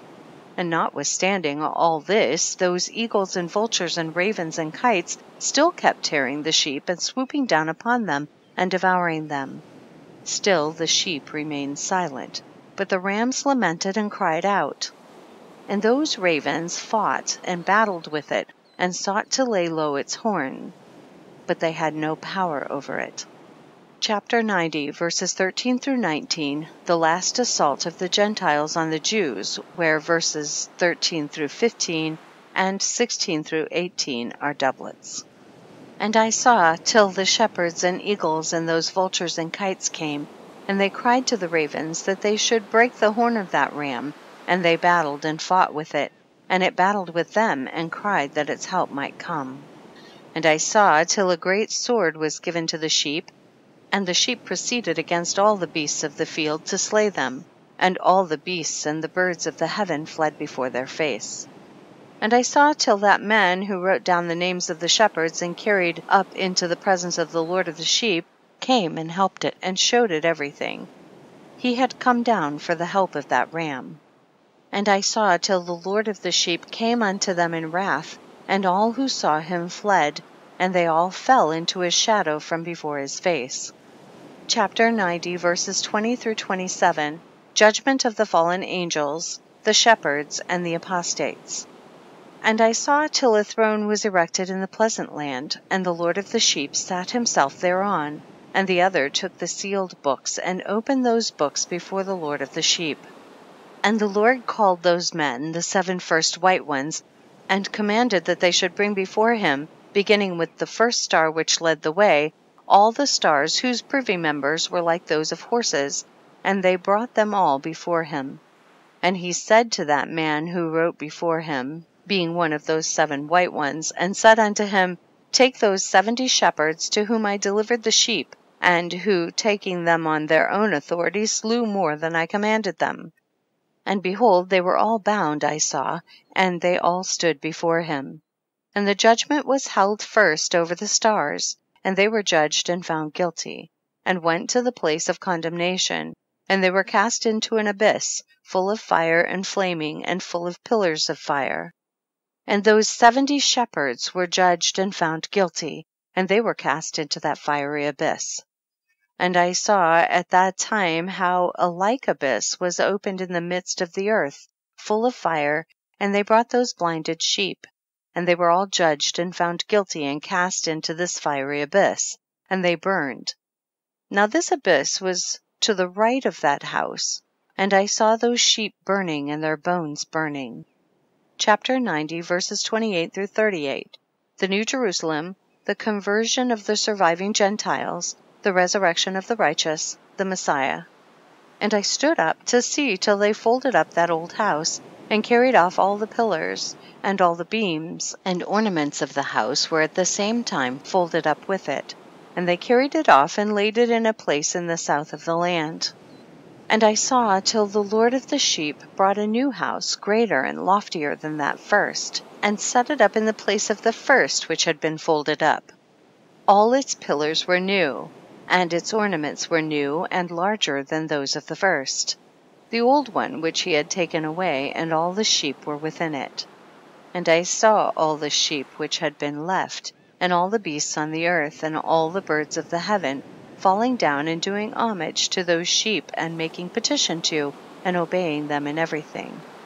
And thereafter those 3 who were clothed in white, and had seized me by my hand, who had taken me up before, and the hand of that ram also seizing hold of me, they took me up and set me down in the midst of those sheep before the judgment took place. And those sheep were all white, and their wool was abundant and clean. And all that had been destroyed and dispersed, and all the beasts of the field, and all the birds of the heaven, assembled in that house, and the Lord of the sheep rejoiced with great joy, because they were all good and had returned to his house. And I saw till they laid down that sword which had been given to the sheep, and they brought it back into the house, and it was sealed before the presence of the Lord. And all the sheep were invited into that house, but it held them not. And the eyes of them all were opened, and they saw the good, and there was not one among them that did not see. And I saw that that house was large and broad and very full. And I saw that a white bull was born with large horns, and all the beasts of the field and all the birds of the air feared him, and made petition to him all the time. And I saw till all their generations were transformed, and they all became white bulls. And the first among them became a lamb, and that lamb became a great animal, and had great black horns on its head. And the Lord of the sheep rejoiced over it, and over all the oxen. And I slept in their midst, and I awoke and saw everything. This is the vision which I saw while I slept. And I awoke and blessed the Lord of righteousness, and gave him glory. Then I wept with a great weeping, and my tears stayed not till I could no longer endure it. When I saw, they flowed on account of what I had seen. For everything shall come and be fulfilled, and all the deeds of men in their order were shown to me. On that night I remembered the first dream, and because of it I wept and was troubled, because I had seen that vision. Chapters 91 through 97. The concluding section of the book. Chapters 92 through 105. Chapter 92 and 91, verses 1 through 10 and verses 18 through 19. Enoch's book of admonition for his children. Chapter 92. The book written by Enoch. Enoch indeed wrote this complete doctrine of wisdom, which is praised of all men and a judge of all the earth, for all my children who shall dwell on the earth, and for the future generations who shall observe uprightness and peace. Let not your spirit be troubled on account of the times, for the Holy and Great One has appointed days for all things. And the righteous one shall arise from sleep, shall arise and walk in the paths of righteousness, and all his path and conversation shall be in eternal goodness and grace.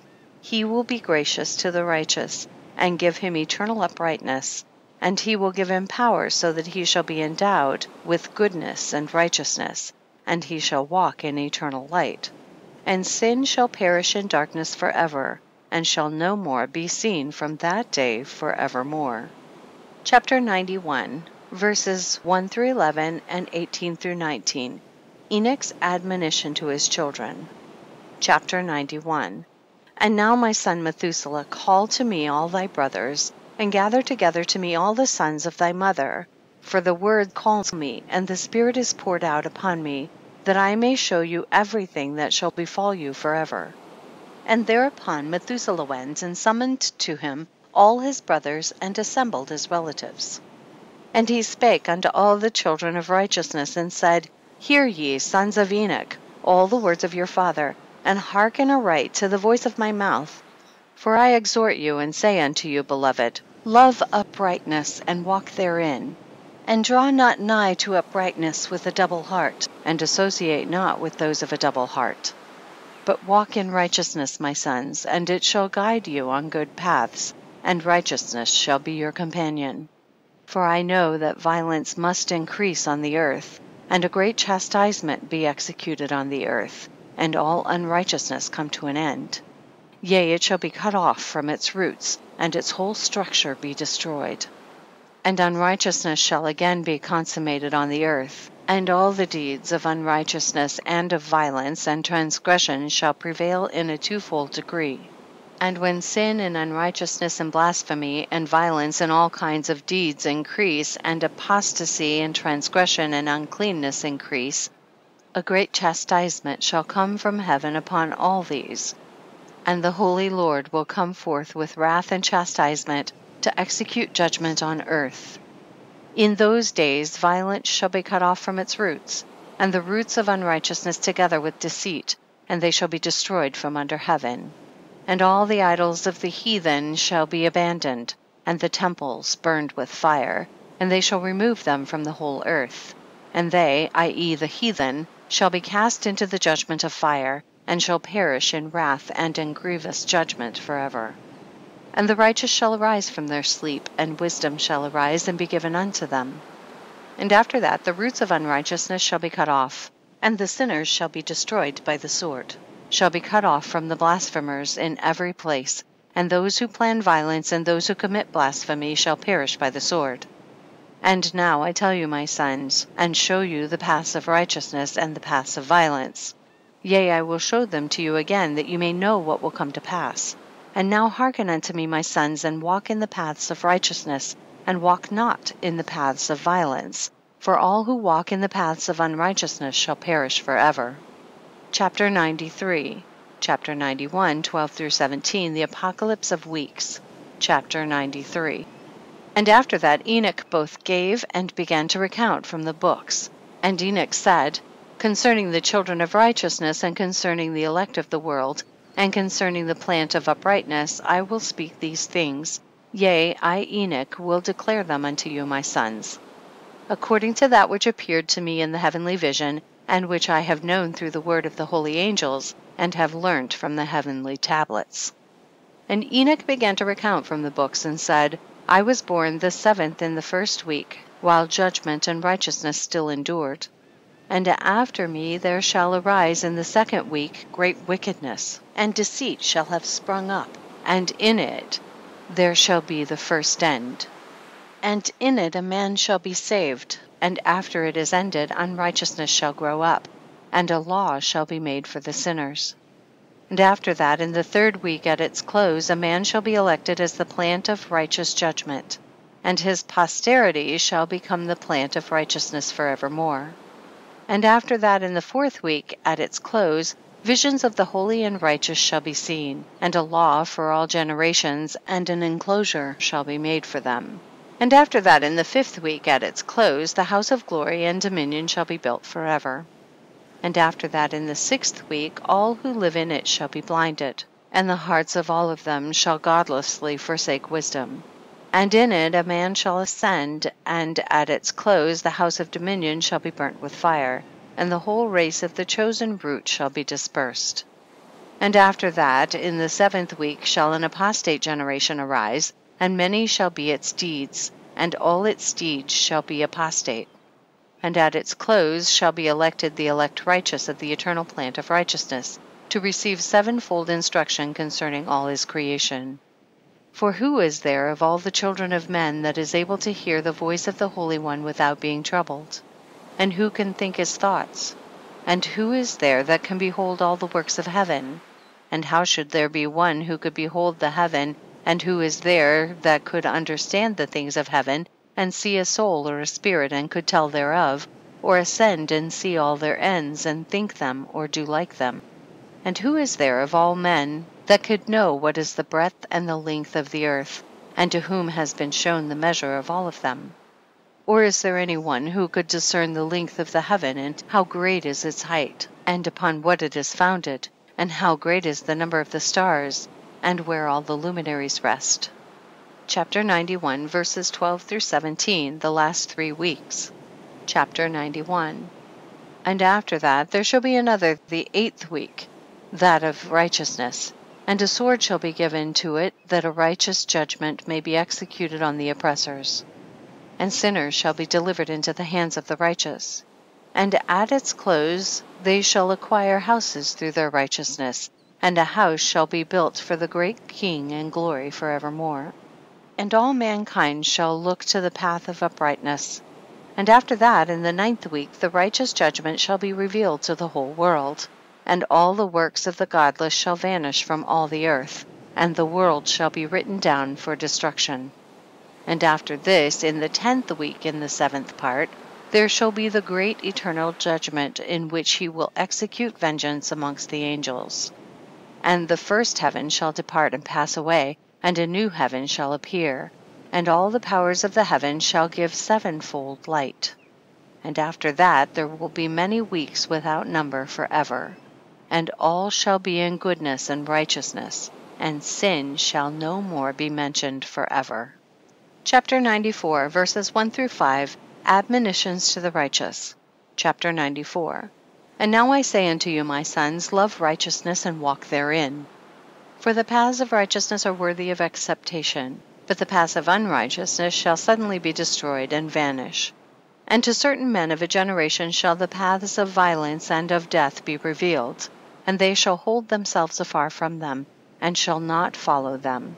And now I say unto you the righteous, walk not in the paths of wickedness, nor in the paths of death, and draw not nigh to them, lest ye be destroyed. But seek and choose for yourselves righteousness and an elect life, and walk in the paths of peace, and ye shall live and prosper. And hold fast my words in the thoughts of your hearts, and suffer them not to be effaced from your hearts. For I know that sinners will tempt men to evilly entreat wisdom, so that no place may be found for her, and no manner of temptation may minish. Chapter 94, verses 6 through 11. Woes for the sinners. Woe to those who build unrighteousness and oppression, and lay deceit as a foundation, for they shall be suddenly overthrown, and they shall have no peace.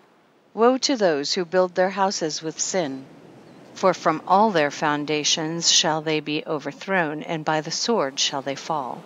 And those who acquire gold and silver in judgment suddenly shall perish. Woe to you, ye rich, for ye have trusted in your riches, and from your riches shall ye depart, because ye have not remembered the Most High in the days of your riches. Ye have committed blasphemy and unrighteousness, and have become ready for the day of slaughter, and the day of darkness, and the day of the great judgment.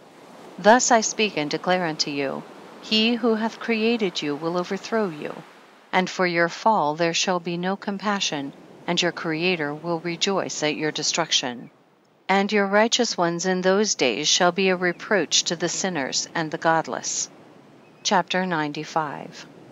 Enoch's grief, fresh woes against the sinners. Chapter 95.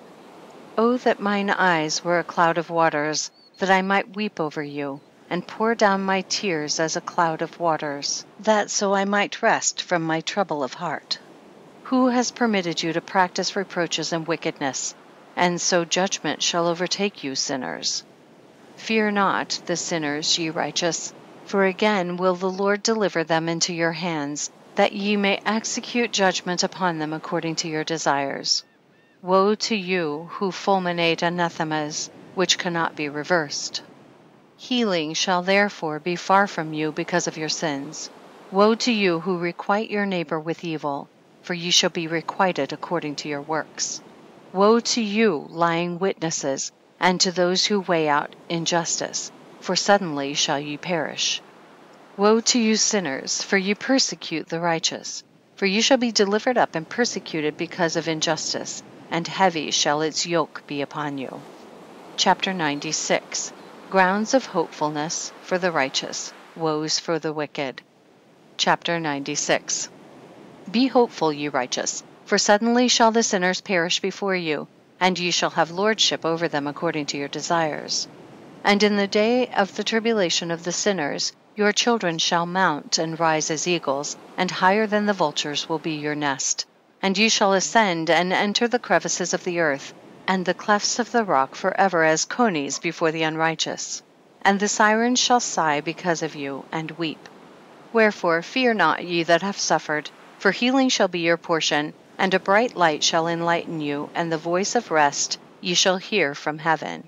Woe unto you, ye sinners, for your riches make you appear like the righteous, but your hearts convict you of being sinners. And this fact shall be a testimony against you for a memorial of your evil deeds. Woe to you who devour the finest of the wheat, and drink wine in large bowls, and tread under foot the lowly with your might. Woe to you who drink water from every fountain, for suddenly shall ye be consumed and wither away, because ye have forsaken the fountain of life.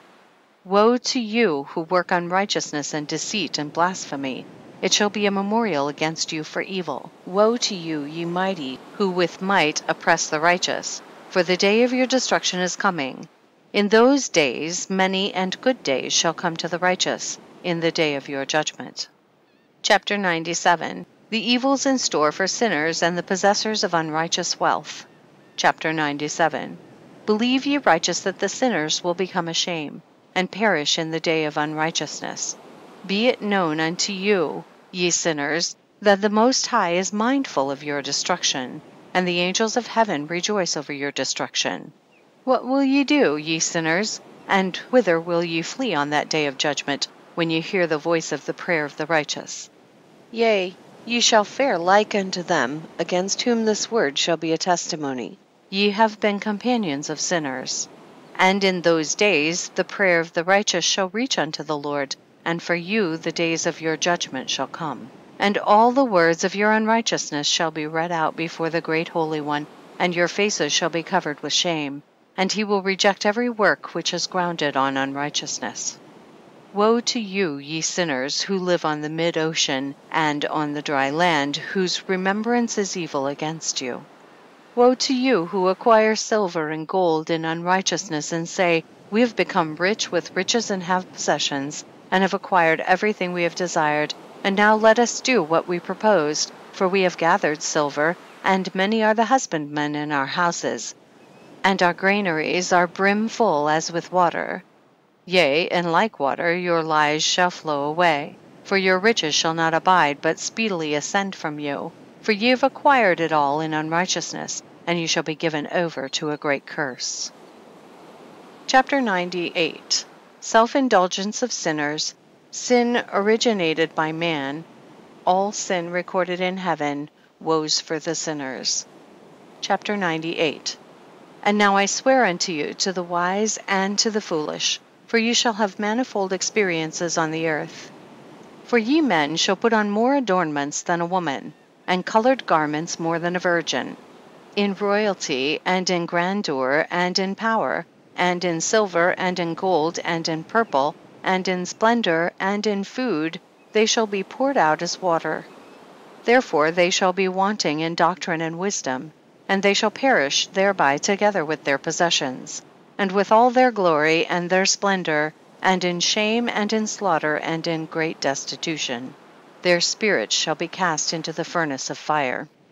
I have sworn unto you, ye sinners, as a mountain has not become a slave, and a hill does not become the handmaid of a woman, even so sin has not been sent upon the earth, but man of himself has created it, and under a great curse shall they fall who commit it. And barrenness has not been given to the woman, but on account of the deeds of her own hands she dies without children. I have sworn unto you, ye sinners, by the Holy Great One, that all your evil deeds are revealed in the heavens, and that none of your deeds of oppression are covered and hidden. And do not think in your spirit, nor say in your heart that you do not know, and that you do not see that every sin is every day recorded in heaven in the presence of the Most High. From henceforth ye know that all your oppression wherewith ye oppress is written down every day till the day of your judgment. Woe to you, ye fools, for through your folly shall ye perish, and ye transgress against the wise, and so good hap shall not be your portion. And now know ye that ye are prepared for the day of destruction.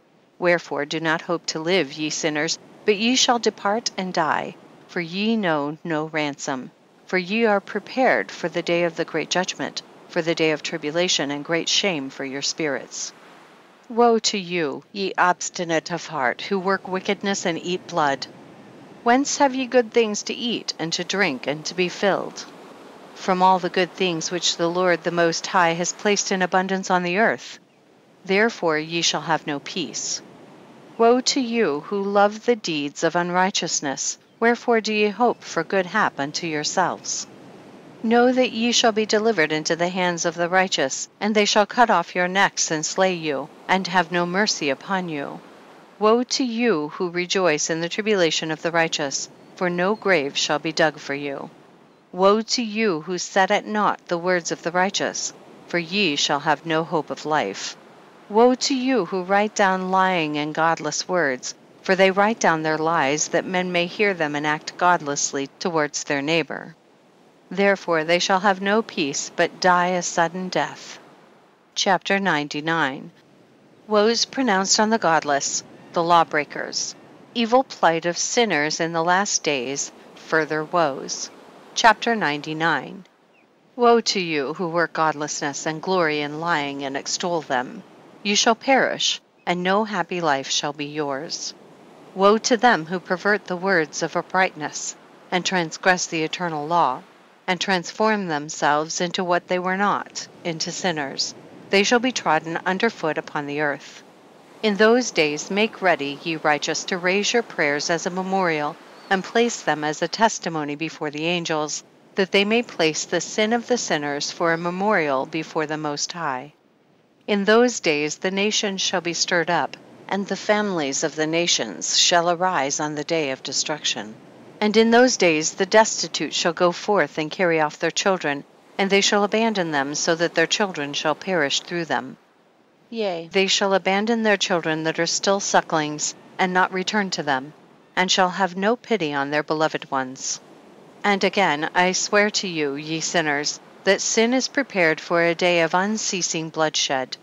And they who worship stones, and grave images of gold, and silver, and wood, and stone, and clay, and those who worship impure spirits and demons, and all kinds of idols not according to knowledge, shall get no manner of help from them.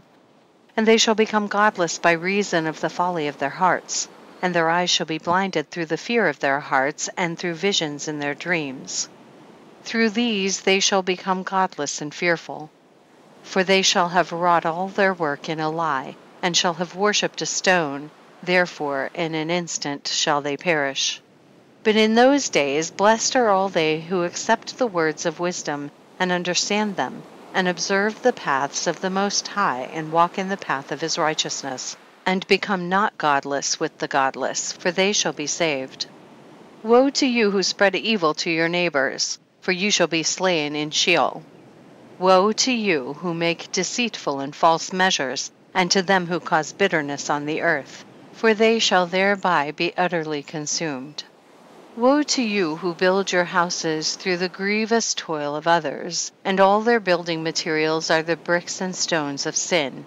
I tell you, ye shall have no peace. Woe to them who reject the measure and eternal heritage of their fathers, and whose souls follow after idols, for they shall have no rest. Woe to them who work unrighteousness and help oppression, and slay their neighbors until the day of the great judgment. For he shall cast down your glory and bring affliction on your hearts, and shall arouse his fierce indignation, and destroy you all with the sword, and all the holy and righteous shall remember your sins. Chapter 100.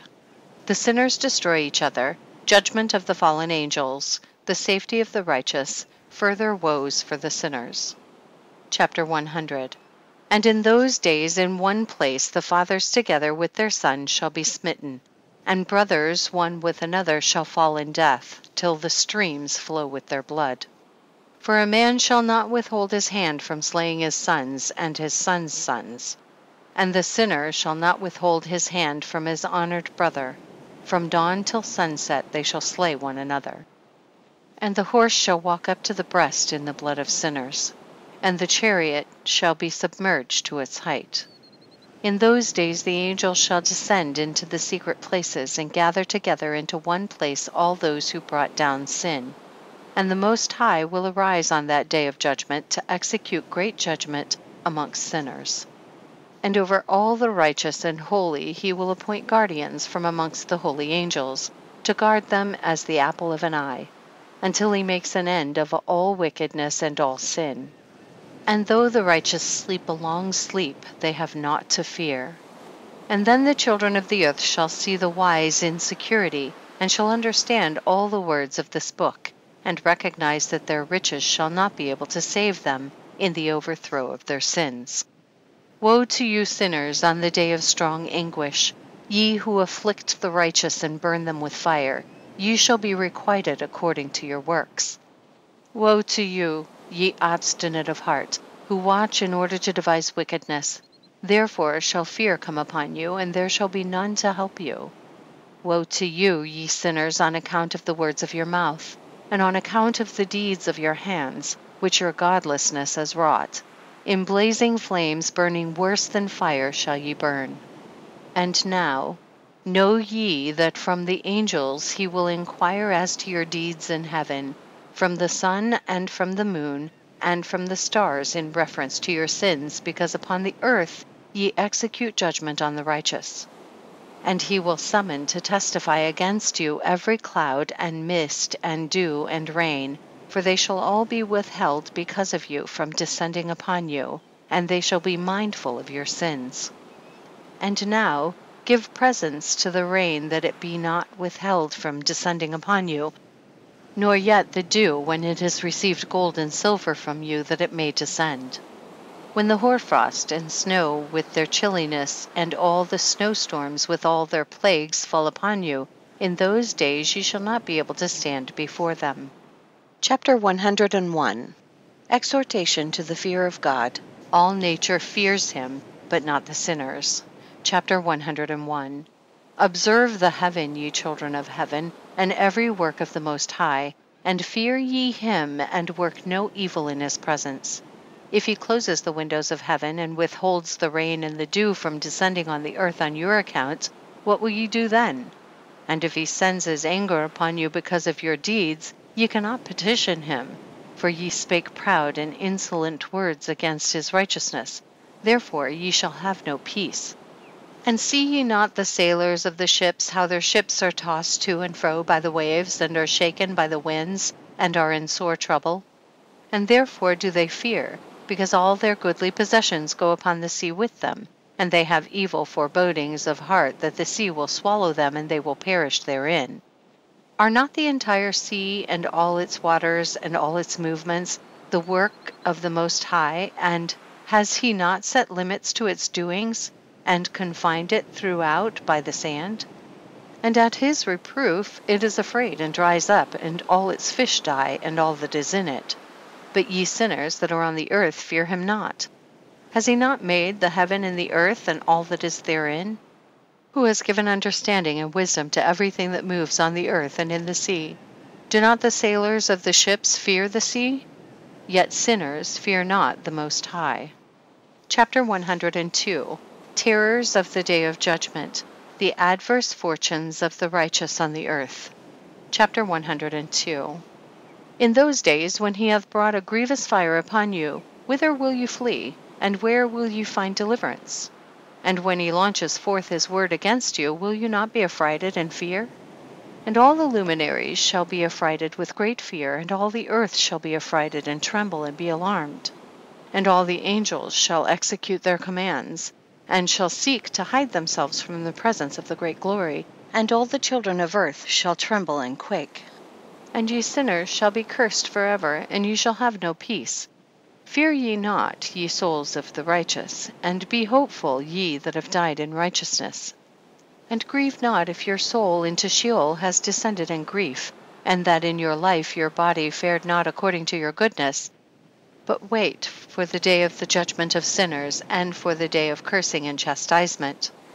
And yet when you die, the sinners speak over you. As we die, so die the righteous, and what benefit do they reap for their deeds? Behold, even as we, so do they die in grief and darkness, and what have they more than we? From henceforth we are equal. And what will they receive, and what will they see forever? Behold, they too have died, and henceforth forever they shall see no light. I tell you, ye sinners, ye are content to eat and drink, and rob and sin, and strip men naked, and acquire wealth, and see good days. Have ye seen the righteous, how their end falls out, that no manner of violence is found in them till their death? Nevertheless they perished, and became as though they had not been, and their spirits descended into Sheol in tribulation. Chapter 103. Different destinies of the righteous and the sinners. Fresh objections of the sinners. Chapter 103. Now therefore I swear to you, the righteous, by the glory of the great and honored and mighty one, in dominion, and by his greatness I swear to you. I know a mystery, and have read the heavenly tablets, and have seen the holy books, and have found written therein and inscribed regarding them, that all goodness and joy and glory are prepared for them, and written down for the spirits of those who have died in righteousness, and that manifold good shall be given to you in recompense for your labors, and that your lot is abundantly beyond the lot of the living. And the spirits of you who have died in righteousness shall live and rejoice, and their spirits shall not perish, nor their memorial from before the face of the Great One, unto all the generations of the world. Wherefore no longer fear their contumely.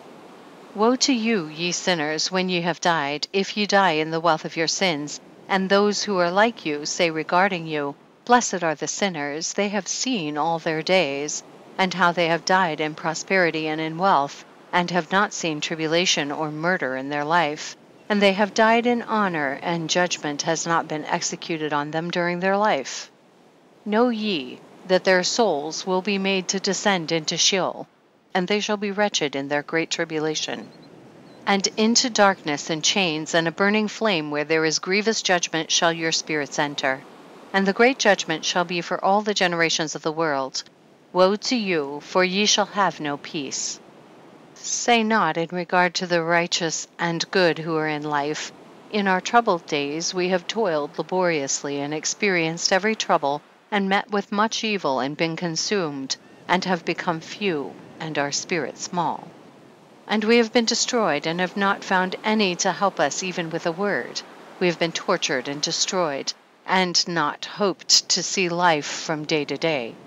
We hoped to be the head, and have become the tail. We've toiled laboriously, and had no satisfaction in our toil, and we have become the food of the sinners and the unrighteous, and they have laid their yoke heavily upon us. They have had dominion over us that hated us and smote us, and to those that hated us we have bowed our necks, but they pitied us not. We desired to get away from them, that we might escape and be at rest, but found no place whereunto we should flee and be safe from them, and are complained to the rulers in our tribulation, and cried out against those who devoured us. But they did not attend to our cries, and would not hearken to our voice.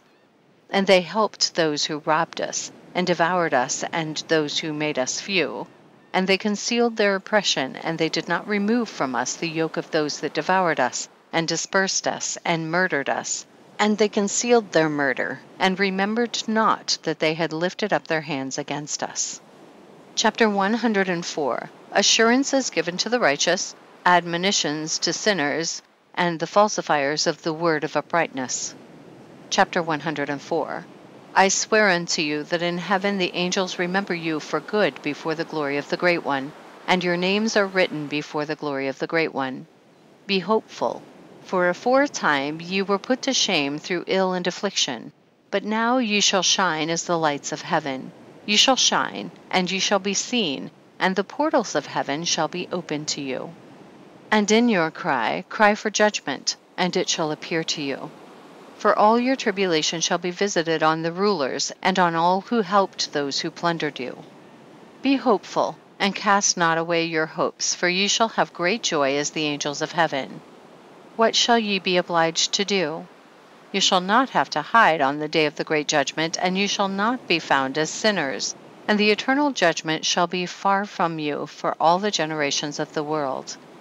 And now fear not, ye righteous, when you see the sinners growing strong and prospering in their ways, be not companions with them, but keep afar from their violence. For ye shall become companions of the hosts of heaven. And although ye sinners say, all our sins shall not be searched out and be written down, nevertheless they shall write down all your sins every day. And now I show unto you that light and darkness, day and night, see all your sins. Be not godless in your hearts, and lie not, and alter not the words of uprightness, nor charge with lying the words of the Holy Great One, nor take account of your idols. For all your lying and all your godlessness issue not in righteousness, but in great sin. And now I know this mystery, that sinners will alter and pervert the words of righteousness in many ways, and will speak wicked words and lie, and practice great deceits, and write books concerning their words.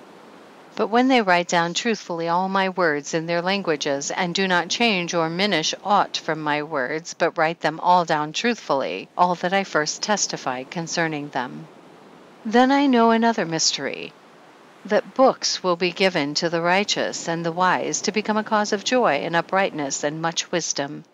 And to them shall the books be given, and they shall believe in them and rejoice over them, And then shall all the righteous who have learnt there from all the paths of uprightness be recompensed. Chapter 105. God and the Messiah to dwell with man. Chapter 105. In those days the Lord bade them to summon and testify to the children of earth concerning their wisdom. Show it unto them, for ye are their guides, and a recompense over the whole earth. For I and my Son will be united with them forever in the paths of uprightness in their lives, and ye shall have peace. Rejoice, ye children of uprightness. Amen. Chapters 106 and 107. Chapter 106. And after some days my son Methuselah took a wife for his son Lamech, and she became pregnant by him and bore a son. And his body was white as snow, and red as the blooming of a rose, and the hair of his head and his long locks were white as wool, and his eyes beautiful. And when he opened his eyes, he lighted up the whole house like the sun, and the whole house was very bright. And thereupon he arose in the hands of the midwife, opened his mouth, and conversed with the Lord of righteousness. And his father Lamech was afraid of him, and fled, and came to his father Methuselah. And he said unto him, I have begotten a strange son, diverse from and unlike man, and resembling the sons of the God of heaven. And his nature is different, and he is not like us. And his eyes are as the rays of the sun, and his countenance is glorious. And it seems to me that he is not sprung from me, but from the angels. And I fear that in his days a wonder may be wrought on the earth. And now, my father, I am here to petition thee and implore thee, that thou mayest go to Enoch our father, and learn from him the truth, for his dwelling place is amongst the angels. And when Methuselah heard the words of his son, he came to me to the ends of the earth, for he had heard that I was there, and he cried aloud, and I heard his voice, and I came to him. And I said unto him, Behold, here am I, my son, wherefore hast thou come to me? And he answered and said, Because of a great cause of anxiety have I come to thee, and because of a disturbing vision have I approached. And now, my father, hear me. Unto Lamech my son there hath been born a son, the like of whom there is none, and his nature is not like man's nature, and the color of his body is whiter than snow, and redder than the bloom of a rose. And the hair of his head is whiter than white wool, and his eyes are like the rays of the sun. And he opened his eyes, and thereupon lighted up the whole house. And he arose in the hands of the midwife, and opened his mouth, and blessed the Lord of heaven. And his father Lamech became afraid, and fled to me, and did not believe that he was sprung from him, but that he was in the likeness of the angels of heaven. And behold, I have come to thee, that thou mayest make known to me the truth. And I, Enoch, answered and said unto him, The Lord will do a new thing on the earth, and this I have already seen in a vision, and make known to thee that in the generation of my father Jared some of the angels of heaven transgressed the word of the Lord. And behold, they commit sin and transgress the law, and have united themselves with women, and commit sin with them, and have married some of them, and have begot children by them. And they shall produce on the earth giants, not according to the Spirit, but according to the flesh. And there shall be a great punishment on the earth, and the earth shall be cleansed from all impurity. Yea, there shall come a great destruction over the whole earth, and there shall be a deluge and a great destruction for 1 year. And this son who has been born unto you shall be left on the earth, and his 3 children shall be saved with him. When all mankind that are on the earth shall die, he and his sons shall be saved. And now make known to thy son Lamech that he who has been born is in truth his son, and call his name Noah, for he shall be left to you. And he and his sons shall be saved from the destruction which shall come upon the earth on account of all the sin and all the unrighteousness which shall be consummated on the earth in his days. And after that there shall be still more unrighteousness than that which was first consummated on the earth. For I know the mysteries of the holy ones, for he, the Lord, has showed me and informed me, and I have read them in the heavenly tablets. Chapter 107. And I saw written on them that generation upon generation shall transgress, till a generation of righteousness arises, and transgression is destroyed, and sin passes away from the earth, and all manner of good comes upon it. And now, my son, go and make known to thy son Lamech that this son, which has been born, is in truth his son, and that this is no lie. And when Methuselah had heard the words of his father Enoch, for he had shown to him everything in secret, he returned and showed them to him, and called the name of that son Noah, for he will comfort the earth after all the destruction. Chapter 108. An appendix to the Book of Enoch. Chapter 108. Another book which Enoch wrote for his son Methuselah, and for those who will come after him and keep the law in the last days. Ye who have done good shall wait for those days till an end is made of those who work evil, and an end of the might of the transgressors. And wait ye indeed till sin has passed away, for their names shall be blotted out of the book of life and out of the holy books, and their seed shall be destroyed forever, and their spirits shall be slain, and they shall cry and make lamentation in a place that is a chaotic wilderness. And in the fire shall they burn, for there is no earth there. And I saw there something like an invisible cloud, for by reason of its depth I could not look over. And I saw a flame of fire blazing brightly, and things like shining mountains circling and sweeping to and fro. And I asked one of the holy angels who was with me, and said unto him, What is this shining thing? For it is not a heaven, but only the flame of a blazing fire, and the voice of weeping and crying and lamentation and strong pain.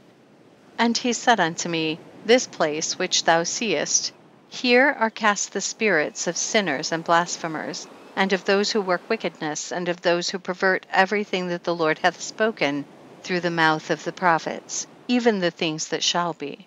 For some of them are written and inscribed above in the heaven, in order that the angels may read them, and know that which shall befall the sinners, and the spirits of the humble, and of those who have afflicted their bodies, and been recompensed by God, and of those who have been put to shame by wicked men, who love God and loved neither gold nor silver, nor any of the good things which are in the world, but gave over their bodies to torture, who since they came into being longed not after earthly food, but regarded everything as a passing breath, and lived accordingly. And the Lord tried them much, and their spirits were found pure, so that they should bless his name. And all the blessings destined for them I have recounted in the books. And he hath assigned them their recompense, because they have been found to be such as loved heaven more than their life in the world. And though they were trodden under foot of wicked men, and experienced abuse and reviling from them, and were put to shame, yet they blessed me. And now I will summon the spirits of the good who belong to the generation of light, and I will transform those who were born in darkness, who in the flesh were not recompensed with such honor as their faithfulness deserved. And I will bring forth in shining light those who have loved my holy name, and I will seat each on the throne of his honor. And they shall be resplendent for times without number. For righteousness is the judgment of God. For to the faithful he will give faithfulness in the habitation of upright paths. And they shall see those who were born into darkness led into darkness, while the righteous shall be resplendent. And the sinners shall cry aloud and see them resplendent, and they indeed will go where days and seasons are prescribed for them. End of the Book of Enoch, translated by Robert Henry Charles. Read by C.J. Plogue.